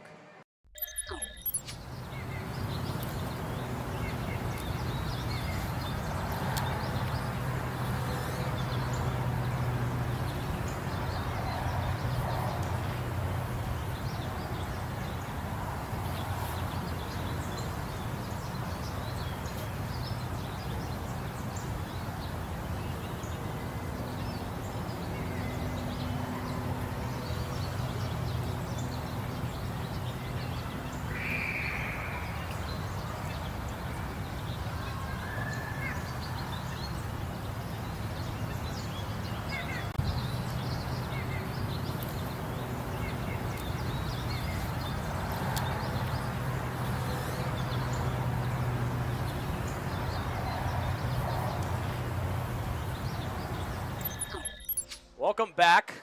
Eris Rosemond was able to walk off after that injury to what appeared to be his left leg. Hope he's okay. In the shotgun is Kitna. They are moving the ball right now. Kitna airs one out to P.J. McFarland, who jumps out for it. And I believe he wasn't able to maintain possession there. It bobbled on the way to the ground. I mean, he was wide open in the middle of the field. That might have been a touchdown if he hit him in stride. Just a little bit of an errant pass from JT Kitna. Yeah, rare miss by Kitna. Hats off to Patrick McFarland. He laid out for that catch. Yeah, giving it his all this game, and he's had a great one. Here's Kitna. It's an option to the left side that Hooks ends up with, and a first down. Big run. Helmet came off. Yeah, Hooks was See that a smashed lot, at the end of that actually. play. Two helmets came off. He will come off the field. Physical play from both sides of the ball, we really have to say. Yeah, East wanting to respond. They do not want to let this team get flat. First time out of the second half, and we will step away for just a second.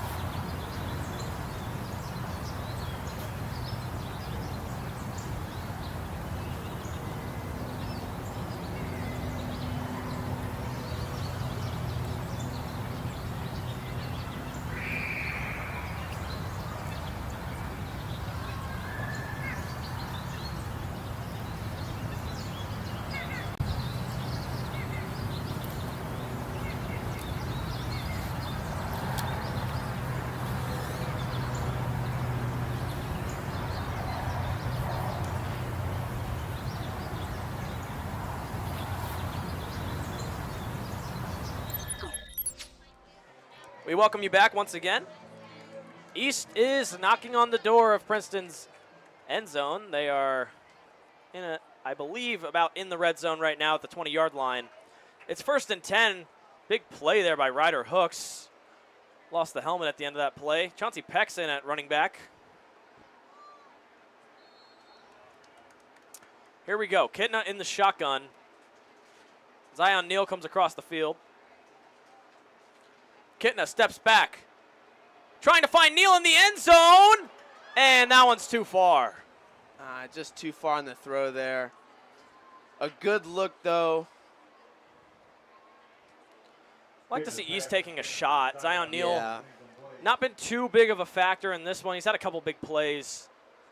Obviously trying to get it out to your best receiver there. Just a little bit too much on that pass.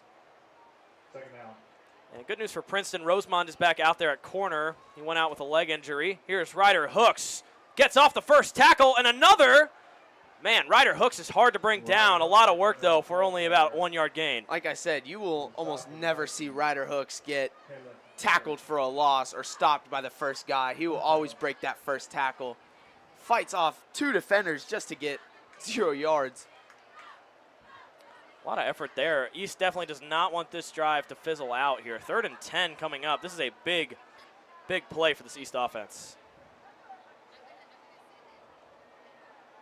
Kitna's in the shotgun. He's got pretty much all of his receivers out there right now. And I believe the refs want the lights turned up again. Saw them stop play for it earlier. Here we go. 3rd and 10 for real this time. Kitna in the shotgun. He's got Neil Boyer to the right. Kitna that time is taken down from behind. A big stop there by Hibbett. Nowhere to go on that one. Gonna have to bring out the kicking team. Make this a 1-point game. And, you know, Princeton did score coming out of halftime, but it wasn't on the defense, obviously. It was a blocked punt, so I think East is trusting in that defense to make another big stop. They played great in this one so far. They only allowed 1 touchdown in the first half, and that, like you said, that touchdown was on special teams. East defense has been playing out of their minds in this one. The kick is up, and it is short. A little bit of a shank there, and Princeton will take over with possession at the 30-yard line. Well, been a very disappointing game for East special teams. Hopefully defense can go out there, get a big stop, and hopefully this time East's offense can punch it into the end zone. Yeah, definitely not. Definitely going to be a field of study for this East team is working on special teams. They've had struggles with it all year, really.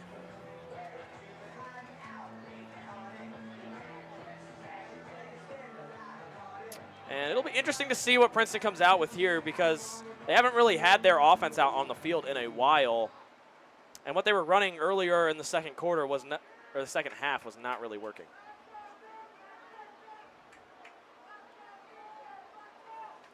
Looks like we're going to get the shotgun from Princeton.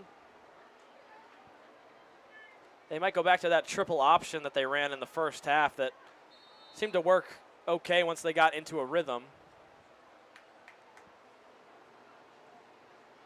And that is going to be the case. Hunter in motion. This a keeper. Oh, and blasted up the middle there by Connor Cruz. Big tackle from Connor Cruz. Got to stop this Princeton offense on this one. Can't let them move the ball. Cannot let them put points up on the board. And it seems like as the game is going on, East is getting better at reading that read option, knowing where they're going with it. Yeah, I mean, I've been really impressed by how East has been able to stop this Princeton offense. It's just a matter of special teams, I think, in this one. Yeah, East definitely want to get off the field, force another punt. Handoff up the middle here to Hambrick. Got a little bit of a hole. He's stopped by Cohen Reap there in the middle after a gain of about 9. It's going to be enough for a first down. Big play by Cohen Reap again. Trying to lead this defense to get this stop. Princeton still in that same formation. They're liking the triple option right now. It's working for them. East hasn't moved away from that 4-3 defense they've been running. Might see them stack more people in the box as they continue to run this. This time in the shotgun. Birch will step back to pass. First catch there by Marie on the day. And he is stopped after a gain of about 3. Just a little curl route. He got a little burnt on that one, slipped down, able to get up and make the tackle. And Marie been kind of a non-factor in this one for Princeton's offense. East done a good job of shutting him out. I believe he had 1 catch in the first half there in the red zone where they were able to stop him. Definitely trying to get him more involved in the second half as Princeton takes their second drive on offense. Back in the pistol. Triple option once again. Handoff is going to be kept there by Birch, but that East defense is all over it, and a swarm of linebackers take him down after a gain of about 2. I think it's the first time they flipped it to the receiver in that triple option, but able to force the 3rd down. This is huge for East. Who else? Cohen Reap on the stop. Done a good job of reading the read option, and I think that's why they haven't really pitched it out to the right side. It seems East knows they're doing it before they do.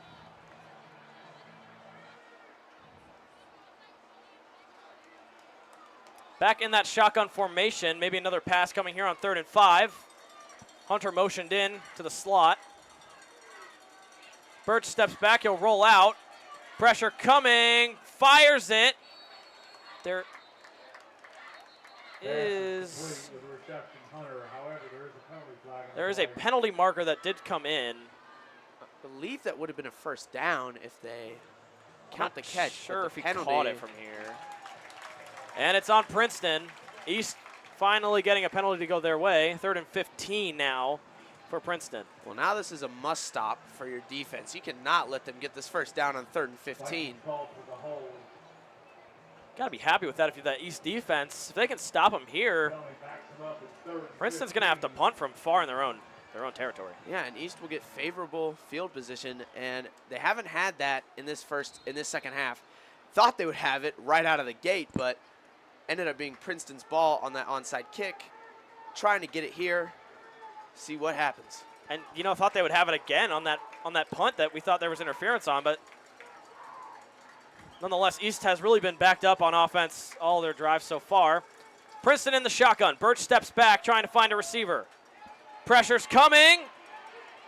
Able to get away from Stanley. Here come the linebackers, still not able to get him. He tries to force it downfield, and it's incomplete. 4th and 15 coming up. Strong play there by Birch to stay on his feet, but ultimately he's not able to get it to anybody. Well, Birch trying to pull a kitten on that one, scrambling out everywhere, forcing it downfield. Unlike Kittner, though, his pass gets incomplete. Yeah, and Birch showing off those legs. He's able to run, but nobody really able to get open on that Princeton wide receiver core as the punt coming from Birch. His first punt was good. Minute 56 left in the 3rd quarter.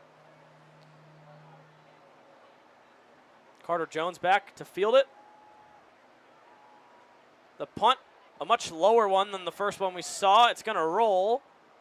Princeton will let it roll even further. A favorable roll there for Princeton, and they downed it there at the 21.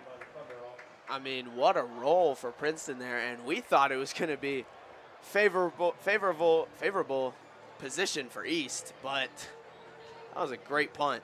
Maybe not the best heads-up play there for the returner to let it just roll, because that punt was about a 30-yard punt until it rolled another 30, and now they're backed up at their 20-yard line.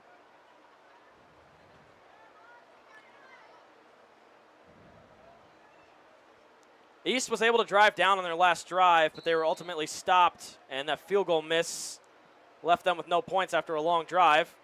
Jones in motion. Kitna under center, fakes the handoff. Gets it out to Jones on the right side. He's using his speed. He's got a lot of room, and he breaks that one for about 20 yards. He's down to the 44-yard line. That's a huge play on 1st down, first play of the drive. Gets it about 20-yard gain, and they're moving. Something that you didn't see at all from West last week. I want to point that out. East has, even though they only have 10 points, they've been able to move the ball, get down the field on this Princeton defense, and that's been really impressive. And a hard thing to do against the Princeton defense is tire them out. That's what Moeller was able to do. And Princeton not a team that likes playing from behind. East obviously trying to score here. In the pistol, Kitna hands it off to Ryder Hooks, who found a little bit of a hole, but it's swallowed up quickly there by those star linebackers on that Princeton secondary. Like I said, this game might come down to the wire. I think it is the last thing standing in Princeton's way of an undefeated season through the GMC. East has to try and take it here and prove themselves to be the top team in the GMC. Yeah, really the only team standing in Princeton's way after this one is Middletown, who is currently still undefeated. And that is a jump by the D-line. Jamie and Overson got a little too excited, and East will get a free 5. Well, Kitna's so good with that hard clap. Gets them to jump there. It's just going to be an easier second down. In the shotgun, we've seen this formation when they use Peck as a lead blocker for Ryder Hooks. That time they're not going to call the jump. Thought he got him. Kitna now takes the snap, a pass, fires it over the middle. That's caught by Derek Williams. His first catch is going to be a good one for a first down and a whole lot more. What a way from Derek Williams to muscle his way for more yards, and East is moving. And you got to say, all these East receivers have really stepped up in this one. And I think hats off mostly to Carter Jones, who we haven't seen a lot this season. He's really stepped up into a big role in this game. Yeah, they're getting him involved in this one, and he has played well. Kitna in the shotgun. He's got Ryder Hooks to his left. Steps back. Fires one over the middle to McFarland. That one a little too high. McFarland not tall enough to reel that one in, and 2nd and 10 is coming up. Well, P.J. McFarland has had a great game, and you saw on the last drive just one that was a little bit too far. Had his hands on it, but I think it hit the ground on that last drive, and then this one over the top of his head. You got to think if Kitna is able to hit on those throws, how different this game would be. So with that timeout by East, we'll step away for just a second.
Welcome back. Start of the 4th quarter here.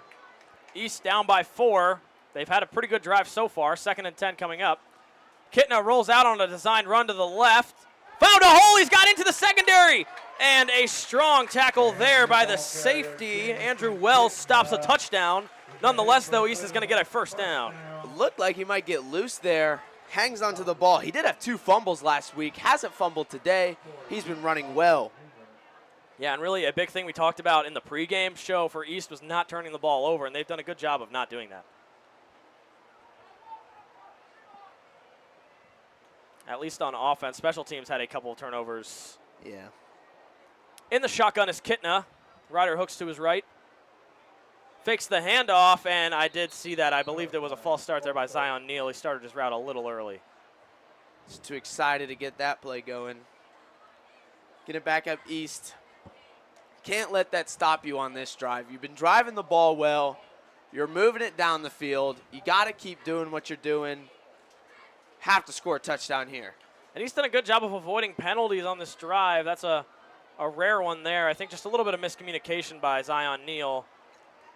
1st and 15 now.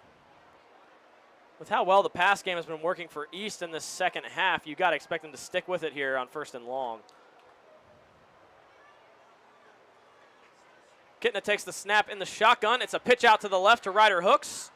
Tries to spin, breaks one tackle. He's still up. He's tackled after about 5. There is a flag on the play.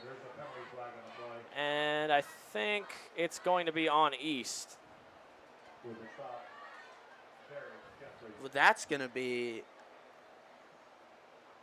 if It's holding, so it will still be 1st down, but it's going to be 1st and 25. First and about a mile. They have been doing well with the chunk plays.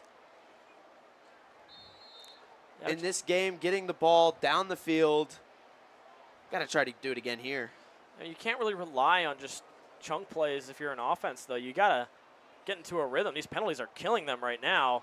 They are backed up 1st and long once again. Kitna in the shotgun will take the snap. Steps back, trying to find someone. Pressure came, but a fire. Pass right to Patrick McFarland. What a catch. Went down for that one, just scooped it right into his chest. And that'll change it from 1st and 25 to just 2 and 11. McFarland has been all over the field in the receiving game. And a beautiful laser by Kitna. Pressure was coming, didn't matter. McFarland fell down and caught it. So back to about a 2nd and 12. They eliminated a lot of the penalty yardage. They'll try to do it again on 2nd down. Kitna takes the snap in the shotgun. Tries to get it out to Derek Williams. That one a little too high, and Williams not able to corral it. Oh, back got kind of moved on that one. I bet he put a crack in there. Gonna be an incomplete pass. Gotta try at least get this ball. I think you're okay taking a field goal here. I think you're definitely okay taking a field goal. But what you have to do is you have to get more yards. This is not field goal position. Yeah, and it's going to be hard for East. Both those kickers don't have the most momentum right now. Obviously, that last kick was a shank. And like you said, I do believe this is too far out for them to feel comfortable kicking a field goal right now. Yeah, gotta think they might even go for it here. Kitna on 3rd down, keeps it after the play action. Rolling out right, trying to find somebody. Pressure is coming. And Derek Williams, what a catch on the right side. Defender on his back. Looked like maybe even a little bit of defensive pass interference. What a catch. And what a play from JT Kitna. Able to extend the play, not throwing it away, moving in the pocket. 1st down East. That is huge. Wow. I mean, Derek Williams was just blown up on a pass to the left side, and he got up like nothing happened. What a catch there on the right. East now in the red zone, 1st and 10. They've got momentum, and Kitna looks like he's in a rhythm right now. In the pistol. Handoff to Hooks to the right side. He's got a bit of a hole, cuts it inside again, and a gain of 8. Good start to that 1st down. Well, that's huge. You don't want to fall flat here in the red zone. You cannot fall flat. That 8-yard run is huge for East. I think it's only going to be marked at about 5-yard run. But still, 5 yards, big first play on 1st down. Ryder Hooks playing great in this second half. Really been able to find some holes on that Princeton defense. This has been a pretty long drive. Kitna's got it now 2nd and 5. In the shotgun. Crowd getting quiet, letting this East offense work. Zion Neal in motion to the left. Kitna got away from pressure, almost stumbled. He's going to take off on his feet. Can he get there? He's going to be short at about the 5, but it's going to be a new set of downs for JT Kitna and the Hawks. I think there might have been a penalty flag that flew on that one. Yeah, I believe holding And on that line. that's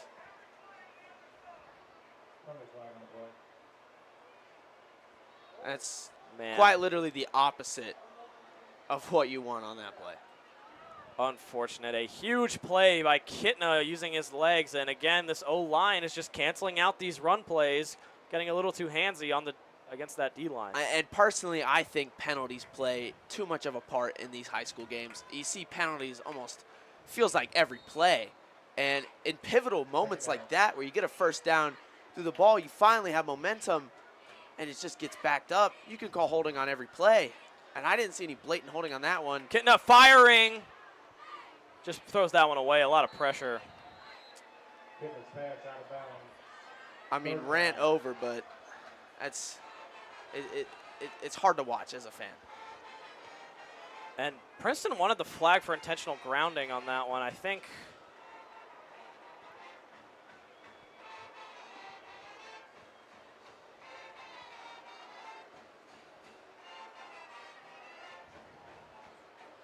I'm not sure.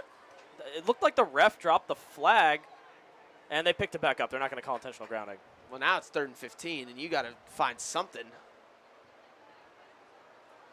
Man, and just from being in such great field position at the 5, that penalty really just pushed them back and killed that momentum on this drive. I mean, East looks like they're going to have another drive that is going to cancel out.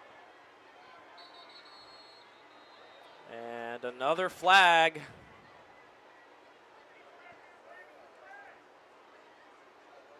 See who it's on.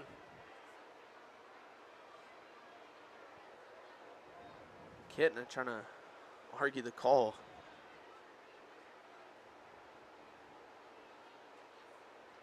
Refs discussing, and like you said, we've seen so many penalties in this game. I mean, both It's- sides really, I feel like It's no fun.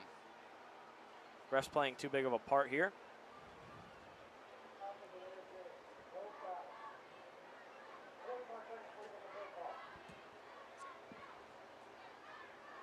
And I believe after all of that, they're going to pick up the flag. 3rd and 15. Carter Jones checks in. He's had a pretty good game, his best of the season by far. And Kitna has been able to convert on some of these 3rd and longs. It is difficult in the red zone, don't have a lot of space. In the shotgun, Kitna steps back, fires it to Neal, and Neal is wrapped up there. Good tackle by Javion Jackson, but it will give them pretty good field goal range.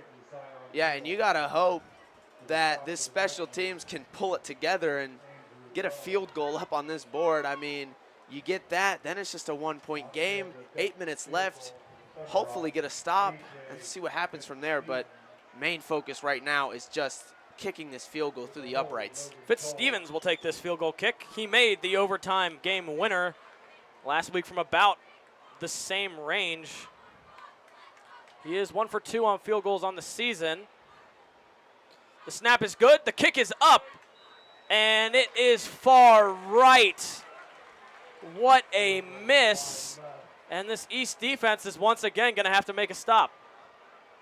Well, I mean, just poor. I think it's just a poor performance from the special teams. And think about how much different this game would have been if you hit on some of those field goals. You don't allow the fumble return for a punt. I mean, defense now has to go out there, get another stop, and hopefully this East offense can find a way to get it into the end zone. And another just long drive where they get into that red zone and then penalties just kill them. The good news, though, if you are East, is that defense has played outstanding in the second half. I mean, they haven't allowed a first down since pretty early on. Yeah, they've been incredible. It's been the bright spot of this team in this second half. They got to try to get one more stand. Handoff up the middle. Hambrick trying to find a hole. He's able to get through the first line of defenders, but East is able to swarm him after a gain of 6. I feel like that whistle was blown almost a little bit late there. But 2nd and 4. Princeton is ahead of the chains. Seen a lot of their triple option in the second half. Maybe they'll try to go away from it a little bit as it didn't really work on their last drive. They're in the shotgun formation at the moment. Back into the pistol. It is the triple option. Keeps it. It's a fake. It's a throw, and Marie is wide open. He caught it at the 50, snagged down by Zion Jones-Anderson. What a play by Princeton. Caught that entire East defense off guard. I think that would be Sheldon Hibbett on that catch, just wide open in the middle of the field, and really the first shot from this Princeton offense goes for a big gain. Or not, they're backing up. There was a flag. Another penalty affecting this one. And an eligible man downfield. What a break for that East defense. That is a 40-yard gain that's been erased. I mean, I will say, while East has been plagued by penalties, it is not really one-sided in this one. There have been so many penalties thrown, and obviously East benefits from that one greatly. So with that, that eliminates that long pass play, and it'll be 2nd and 9 instead. The fake triple option caught East off guard. Hadn't seen it yet in this one. Birch did a good job of forcing it downfield, but East ends up getting the lucky break with the penalty. They're back in that pistol, though. Should see the triple option once again. Across the middle. Fakes it, and it's going to go out to the right side. Trying to get something there. Gain of about 6. Antonio Hunter got loose on the right side there. Yeah, Princeton doesn't really use their receivers a whole lot. You saw in those last 2 plays, though, using them there. Now they're just trying to catch East off guard. East obviously looking for that triple option, and now they're looking to do things differently, try and move the ball down the field, and I think could be biggest drive of the game. For sure. As time is really ticking down. Only 6 minutes and 13 seconds left.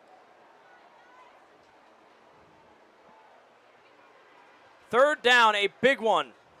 Handoff is going to go to Hambrick. I think he's short. I think he is too. Wonder if they'll punt. They have a great punter back there.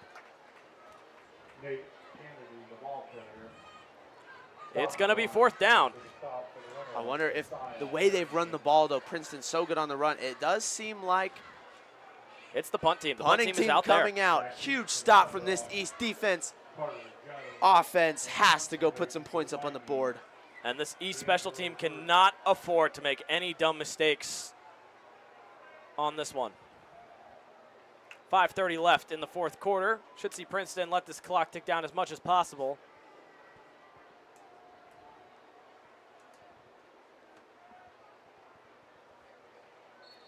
And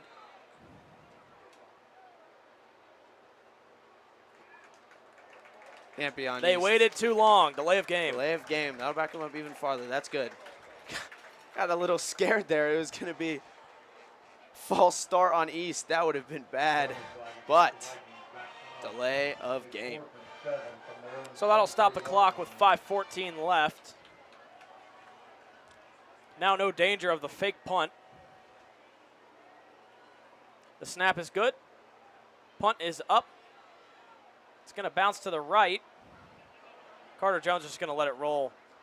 And East will start what could be the final drive at right about the 40-yard line. Well, this is the drive that you have to have.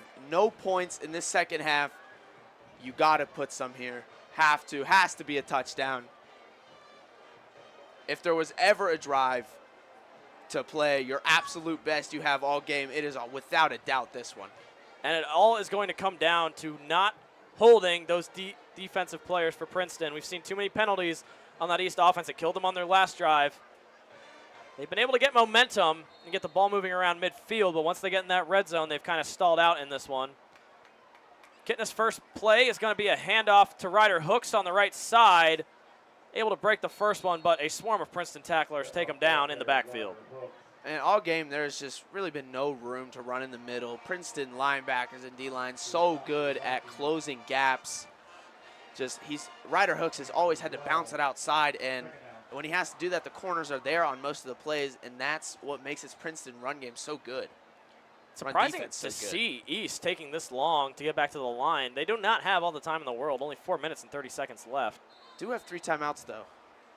Definitely want to save those, though, if they can't get a touchdown here, if their defense has to be back on the field. Kitna in shotgun formation. The pressure was coming. It's tipped. What a dangerous pass. Almost intercepted by 3 Princeton guys back there. Man, there's a line drive throw, and that's going to be Paul Nelson, who got his hands up in the air to swat that one up. Big scare was going to be intercepted, but falls incomplete. Now it's 3rd down. 3rd and 10, a crucial play. Kitna has got to have time to throw it. Pressure coming. He's able to jump and get it out to the right side, but it is dropped. That's a 4th and 10, and you've got to think East is going to punt here. They've got all 3 timeouts. Yeah, just disappointing from East's offense. No, couldn't move the ball at all. 2 incomplete passes, a run that went nowhere. Luckily it didn't get picked on that one throw. But special teams, they got to have a good punt here. And it seems like that East O-line is just tired out. They're letting pressure get to the outside, and it's killing Kitna's ability to throw right now. Fitzstevens has got to have a clean punt here. Whoa, that was dangerous, but it is a great punt. Still backing up, and it will be fielded by Jaden Shea at about the 20-yard line. Letting out a little bit of anger on that one. I think that's going to be his farthest punt of the year. There's a flag. It's going to be roughing the punter. East is going to get a free first down. Well, I didn't even. Wow. What a development. It seems like someone hit Fitzstevens back there after he punted it. And all of a sudden, this game is completely different. And now if you're Princeton's defense, you're thinking you're getting a break, going to get off the field. Hopefully your offense runs out this clock, but no. You're back out there. And now you got to stop JT Kitna. And when you're gifted something like this, you cannot let this go to waste. They are now at the 45-yard line. This is the biggest chance of the night for East. Princeton kicking themselves over that penalty. East has got to execute here. Kitna in the shotgun. Pressure coming. He airs one out there to Carter Jones, who's able to catch it on the right side. What a catch! Carter Jones, have a night. What a game he's had. Floater of a throw from JT Kitna. Felt like it was in the air for years. Came down. What a catch from Carter Jones. And now East is at the 25. What a throw and what a catch. Wow. Pressure was definitely coming. Somehow Kitna was able to get it out of there. Kitna's back in the shotgun. This is going to be a handoff to Ryder Hooks. Breaks one tackle, and he's stopped again. We've seen almost a mirror image of that play a lot here in the second half. Princeton's so good against the run. Yeah, and there's just nothing you can do on that all game. Princeton's not going to let you run all over them. And now it's going to bring up a 2nd and 10, and like you said, Max, before, the way East is going to be able to win this game is through the air. And that's how they've gotten most of their points. That's how they've driven the ball downfield, is big plays from JT Kitna, getting it done through the air. Run game, not really existent in this one. Empty backfield on this one. 3:30 left in the game. Kitna in shotgun. He'll motion Hooks back with him. Pressure coming. Kitna had time there. Overthrown. Zion Neal was wide open. Kitna hands on his head. He knew he had that one. Had time in the pocket. Just overthrew him just a little bit. Now it's going to be 3rd down. Going to have a big play here. 3 minutes 15 left. East still not in field goal range, and they've missed 2 already. They definitely don't want to rely on that defense to make a stop with such little time left. This could be the biggest play of the game. Kitna in shotgun once more. Fakes the handoff. Airs it out to the end zone. And Neal's got it in the corner of the end zone. What a catch! East will take the lead late. It's 16-14. What a dime! Unbelievable! What a throw back in the end zone. Zion Neal, who's been quiet this second half, brings it in, and East takes the lead with 3 minutes and 8 seconds left. Oh my goodness. We talked about Neal was not having the night he wanted to, and right there he just made up for all of that. What a play late. East able to execute, and they have the chance to go up by a field goal here late. Princeton doesn't know what hit him after that one. Big 3rd down, big throw. What a night JT Kitna has had. And it seems like all the energy just entered this East crowd. Extra point is up, and it bounces off the upright. What a miss. And that is massive. That is a huge miss. That is crucial. That is a crucial miss. Princeton's kicker is 1 for 2 on field goals for the year, and now if they can get a field goal, they will take the lead. Now you're asking your defense to not let them get into field goal range. so they can win it. I mean, it would have gone into overtime, and now you're asking the defense to make a stop that, I mean, they've been so good in this second half. You got to think they're giving it their all out there. They just need, I think, just one more stop. And, man, if you are one of East's kickers, you are not going to watch film on this game. This has not been your night. No, not at all. Think about how different this game would be. Princeton's offense has done nothing this second half. Which is a good thing for East. Their defense has played great in the second half. If they can just back them up with this kickoff, they can rely on those strong linebackers to stop Princeton. We have got a game for you. 16-14, 3 minutes left. Here's the kickoff. It's a boot. Hunter back to field it. He's going to have to take it out. And that kick sails into the end zone for a touchback. It's going to be a touchback. Wow. Man, we've said any of these drives could be the biggest drive of the night. I don't want to say it again, but this one here, you got to think it's going to be the biggest one. Yeah, for sure. I mean, this is a 2-point game. You can't ask for a better end to a game between what looks like two contenders for the GMC title. I mean, week 1, East looked pretty good, but, I mean, these last 2 weeks, they have just stepped it up. Yeah, they have so much momentum, and now they're beating Princeton, who was looking to go undefeated in the GMC again this year. Birch gets it out to Hunter. He stopped after a gain of about 8. Well, now I think Princeton's going to shy away from running their triple option that they do, and East got to be ready. An interception, maybe a fumble, that would be massive right here. In the shotgun is Birch. He's got 4 receivers out there. Steps back and a try up the middle. He's got room. Cohen Reap trying to chase him down. He's not able to get it. Oh, my goodness. He's all the way up to midfield. Just a lane opened up in the middle for him. Gets it to midfield, and first down's going to stop the clock. Man, this game has been so back and forth.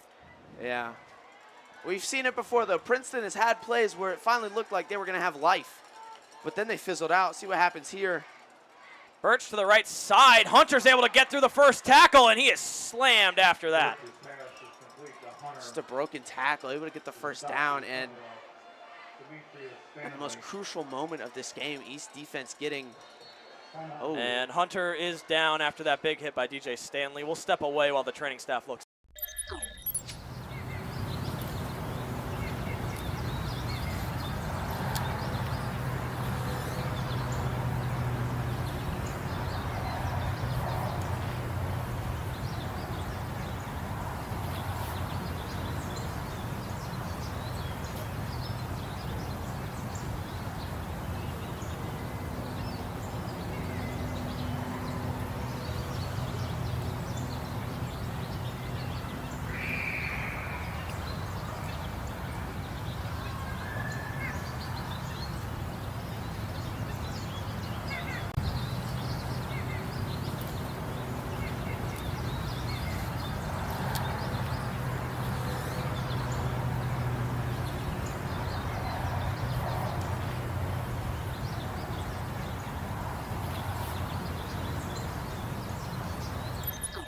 Welcome back. Crucial drive. 2:17 left in this game. No 2-minute warning in high school. Princeton running out of time, but they are driving 2 long plays in a row. Hunter is out on this play, though. Their best receiver got hurt on the last one. Here the run to the right side. And it's stopped in the backfield by Connor Cruz, and there is a flag, which I believe was on Princeton. Big play from Connor Cruz. Defense allowed the big plays, but now they want to keep them out of field goal range, make sure they can't win this game.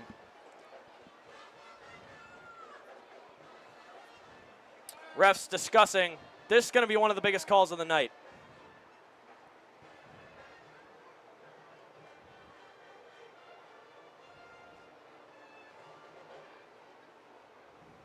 And it is going to be holding on the Princeton offense. They're getting pushed back.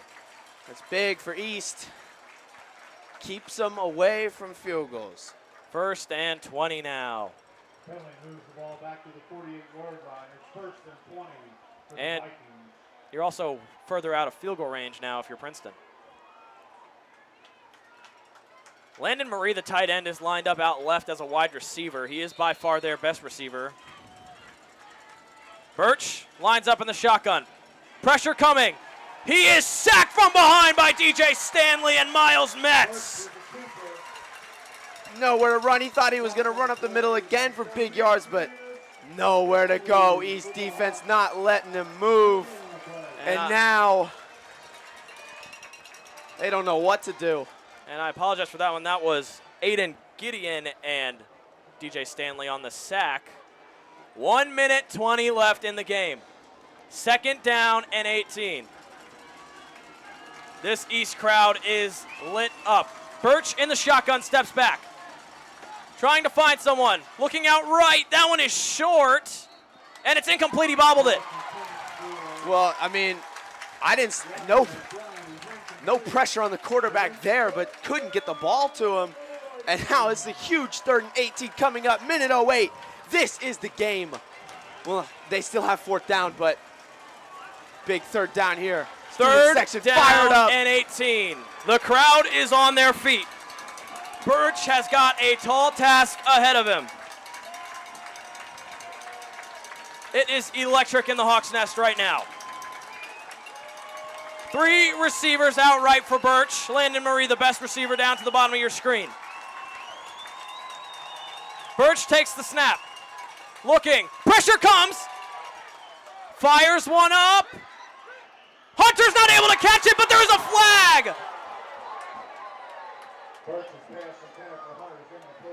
What a development. I can't believe it. It will not be a 1st down. It's going to be pass interference on the safety there. I believe Alexander Smith had to wait just a second more before he could play that ball.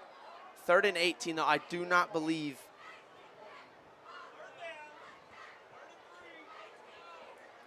It's still not 1st down, though, but that is. What a huge penalty. And, man, you hate to see a penalty determine a game, but Princeton now at the brink of field goal range. East defense going to have to make a big stop. 3rd and 3. Birch in the shotgun. Pressure coming, fires it to Marie. Cohen Reap's not able to get him. On the right side, he gets a 1st down. That will stop the clock. And now I think they're in field goal range. And I think it's going to be a 1st down. 53 seconds left in the game. The chains will move. I'm sorry, but I cannot believe the penalties in this one. On both sides. I can't really, believe the refs have determined this game for both teams. 1st and 10, 40 seconds on the clock. Birch in the shotgun once again. He'll step back. Pressure coming, fires one to the end zone. Marie's not able to get it. Good coverage there in the back of the end zone, and Alexander Smith makes up for his mistake. Well, Marie had a little bit of space there, but out of nowhere gets the deflection. Dodged a bullet. That one was a perfect pass there. Yeah. Great defense there in the corner of the end zone by Alexander Smith. Yeah, still not in great field position with all the special teams errors we've seen in this one. Definitely don't want to rely on the field goal unit from this far out. Yeah. 2nd and 10. 31 seconds left on the clock. Birch fakes the handoff.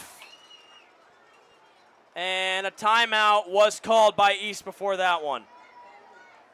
We'll stick with you through this timeout as this going to be a crucial play. And, I mean, going back, Alexander Smith looks like he would just put pressure on that receiver just a second too early, caused the pass interference. I mean, throw was off his back foot, just kind of chucked it in the air. I thought it might get picked, but it's a little too early playing the ball.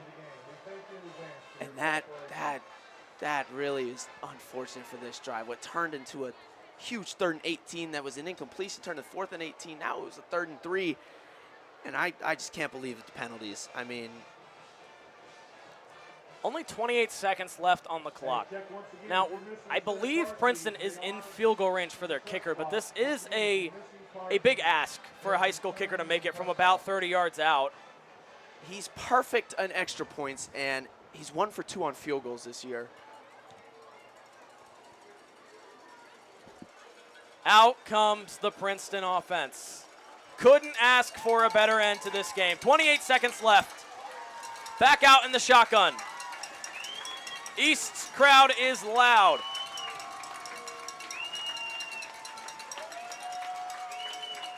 Princeton still getting set.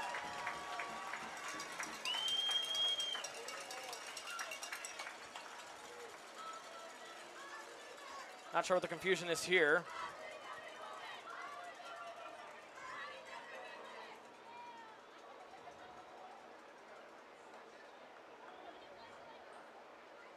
Refs discussing, and we've had a lot of odd calls tonight. No telling what they're confused about down there. Yeah, I'm not really sure what's going on here. All I know is my heart is racing. And blood pressure high for all these East fans. Definitely game of the week. Friday Night Lights. 28 seconds left. Princeton in the shotgun. For real now, the snap. Birch gonna keep it on the right side, trying to find room. He's got room on the right side. And he's inside the 15. What a run by D'Angelo Birch. And that's been what's, I think, the biggest problem for East in this one was D'Angelo Birch running everywhere he wants to. And now Princeton comfortably in field goal range. I don't know if I'm feeling very comfortable relying on my kicker in this position. We've seen from East the many mess-ups on special teams this game. And I think it could really come back to bite them. If there was ever a time for your veterans on defense to step up, it's right now. Cohen Reap, Carson Schroyer, Miles Metz, At this point, Isaiah Harrington, they're going to have to step up and make a stop. exactly. And on this point, you got to shift your focus from keeping them out of field goal range to keeping them out of the end zone. Here we go. Firing out to the right. Marie's got it. Big stop. Ruled complete. He's down at the 2. If you're East, do you let Princeton score and rely on your offense to try to take a shot? I don't know. I don't think you do that at all. 14 seconds, not enough time. You got to hope. Princeton's just going to run this ball into the end zone. You got to stop them there. There's no doubt. There's not a doubt in my mind they're not going to run this ball. Man, that pass interference has really killed East on this final drive. And this is a type of game where you feel like the refs have just controlled it. It's just in the refs' hands. Yeah, but also East not able to make some of those key stops on that drive. Sure, the refs are playing a part, but it's going to be down to both these teams to execute here at the end. Well, now you got to hope. You just got to stop them in the goal line here. I mean, kicking a field goal, it's not like the NFL. It's not hike, snap, hold, kick, perfect every time. There's always a chance if you just can force a field goal. And East probably will send out all of their big guys there on the D line. Man, this has been a long final minute of this game. It'll be interesting to see what Princeton runs. They could try to catch East off guard.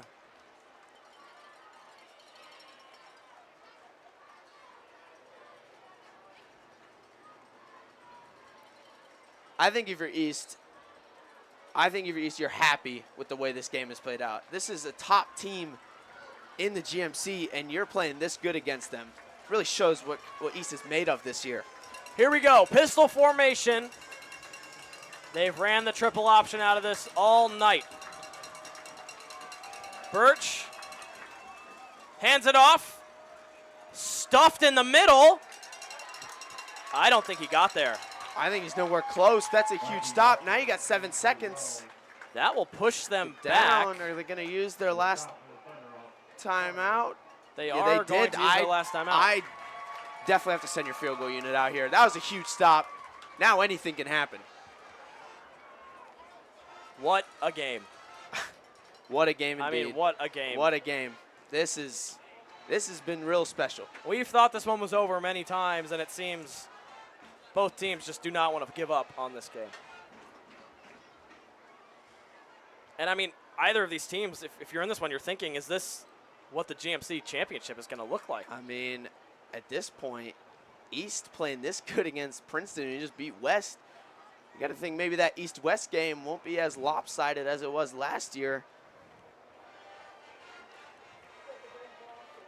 Especially if they can get the win here tonight. Praying for another special teams error. It is second down and goal from about the 2-yard line. If you're Princeton, do you send out your kickoff or your field goal unit right now? I think you definitely have to. They have no timeouts They left. have 0 timeouts. So you try and run a ball, you get stuffed. There's nothing you can do. Maybe you take a shot to the end zone. I don't see a real reason why you would, though. And I think they're going to add a few seconds back to the clock.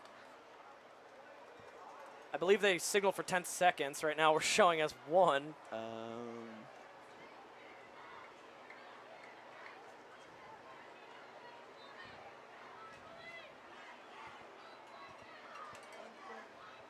Currently 1 millisecond left in the game on the play clock. Obviously not correct.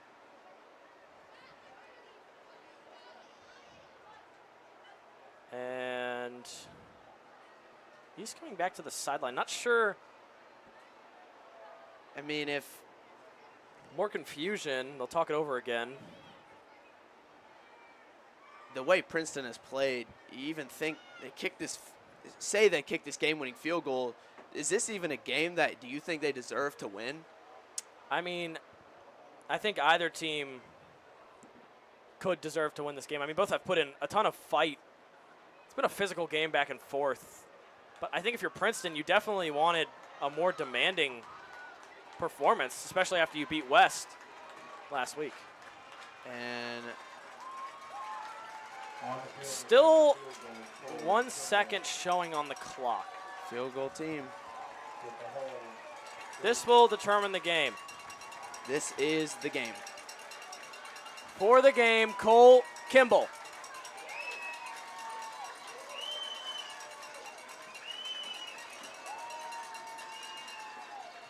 And I think East will try to ice him. Well, this is it, Max. Still not sure what's going on with the clock. I don't know if there is really 1 second left or if that's just an error on the scoreboard.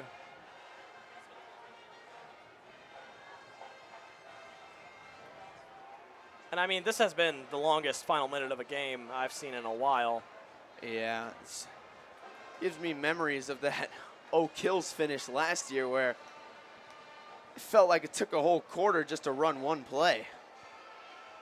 All the pressure here on junior kicker Cole Kimball. He's 1 for 2 on field goals on the season, like you mentioned. He's perfect on extra points. This one at the same distance as an extra point. Everything gonna have to be perfect for Princeton here. This one for real. No stopping the clock on this one. Kimball lines up. Snap is good. And it goes through. It is good, Princeton. As the clock hits 0, walk away with the win. They will continue their reign on the GMC, continuing their undefeated streak.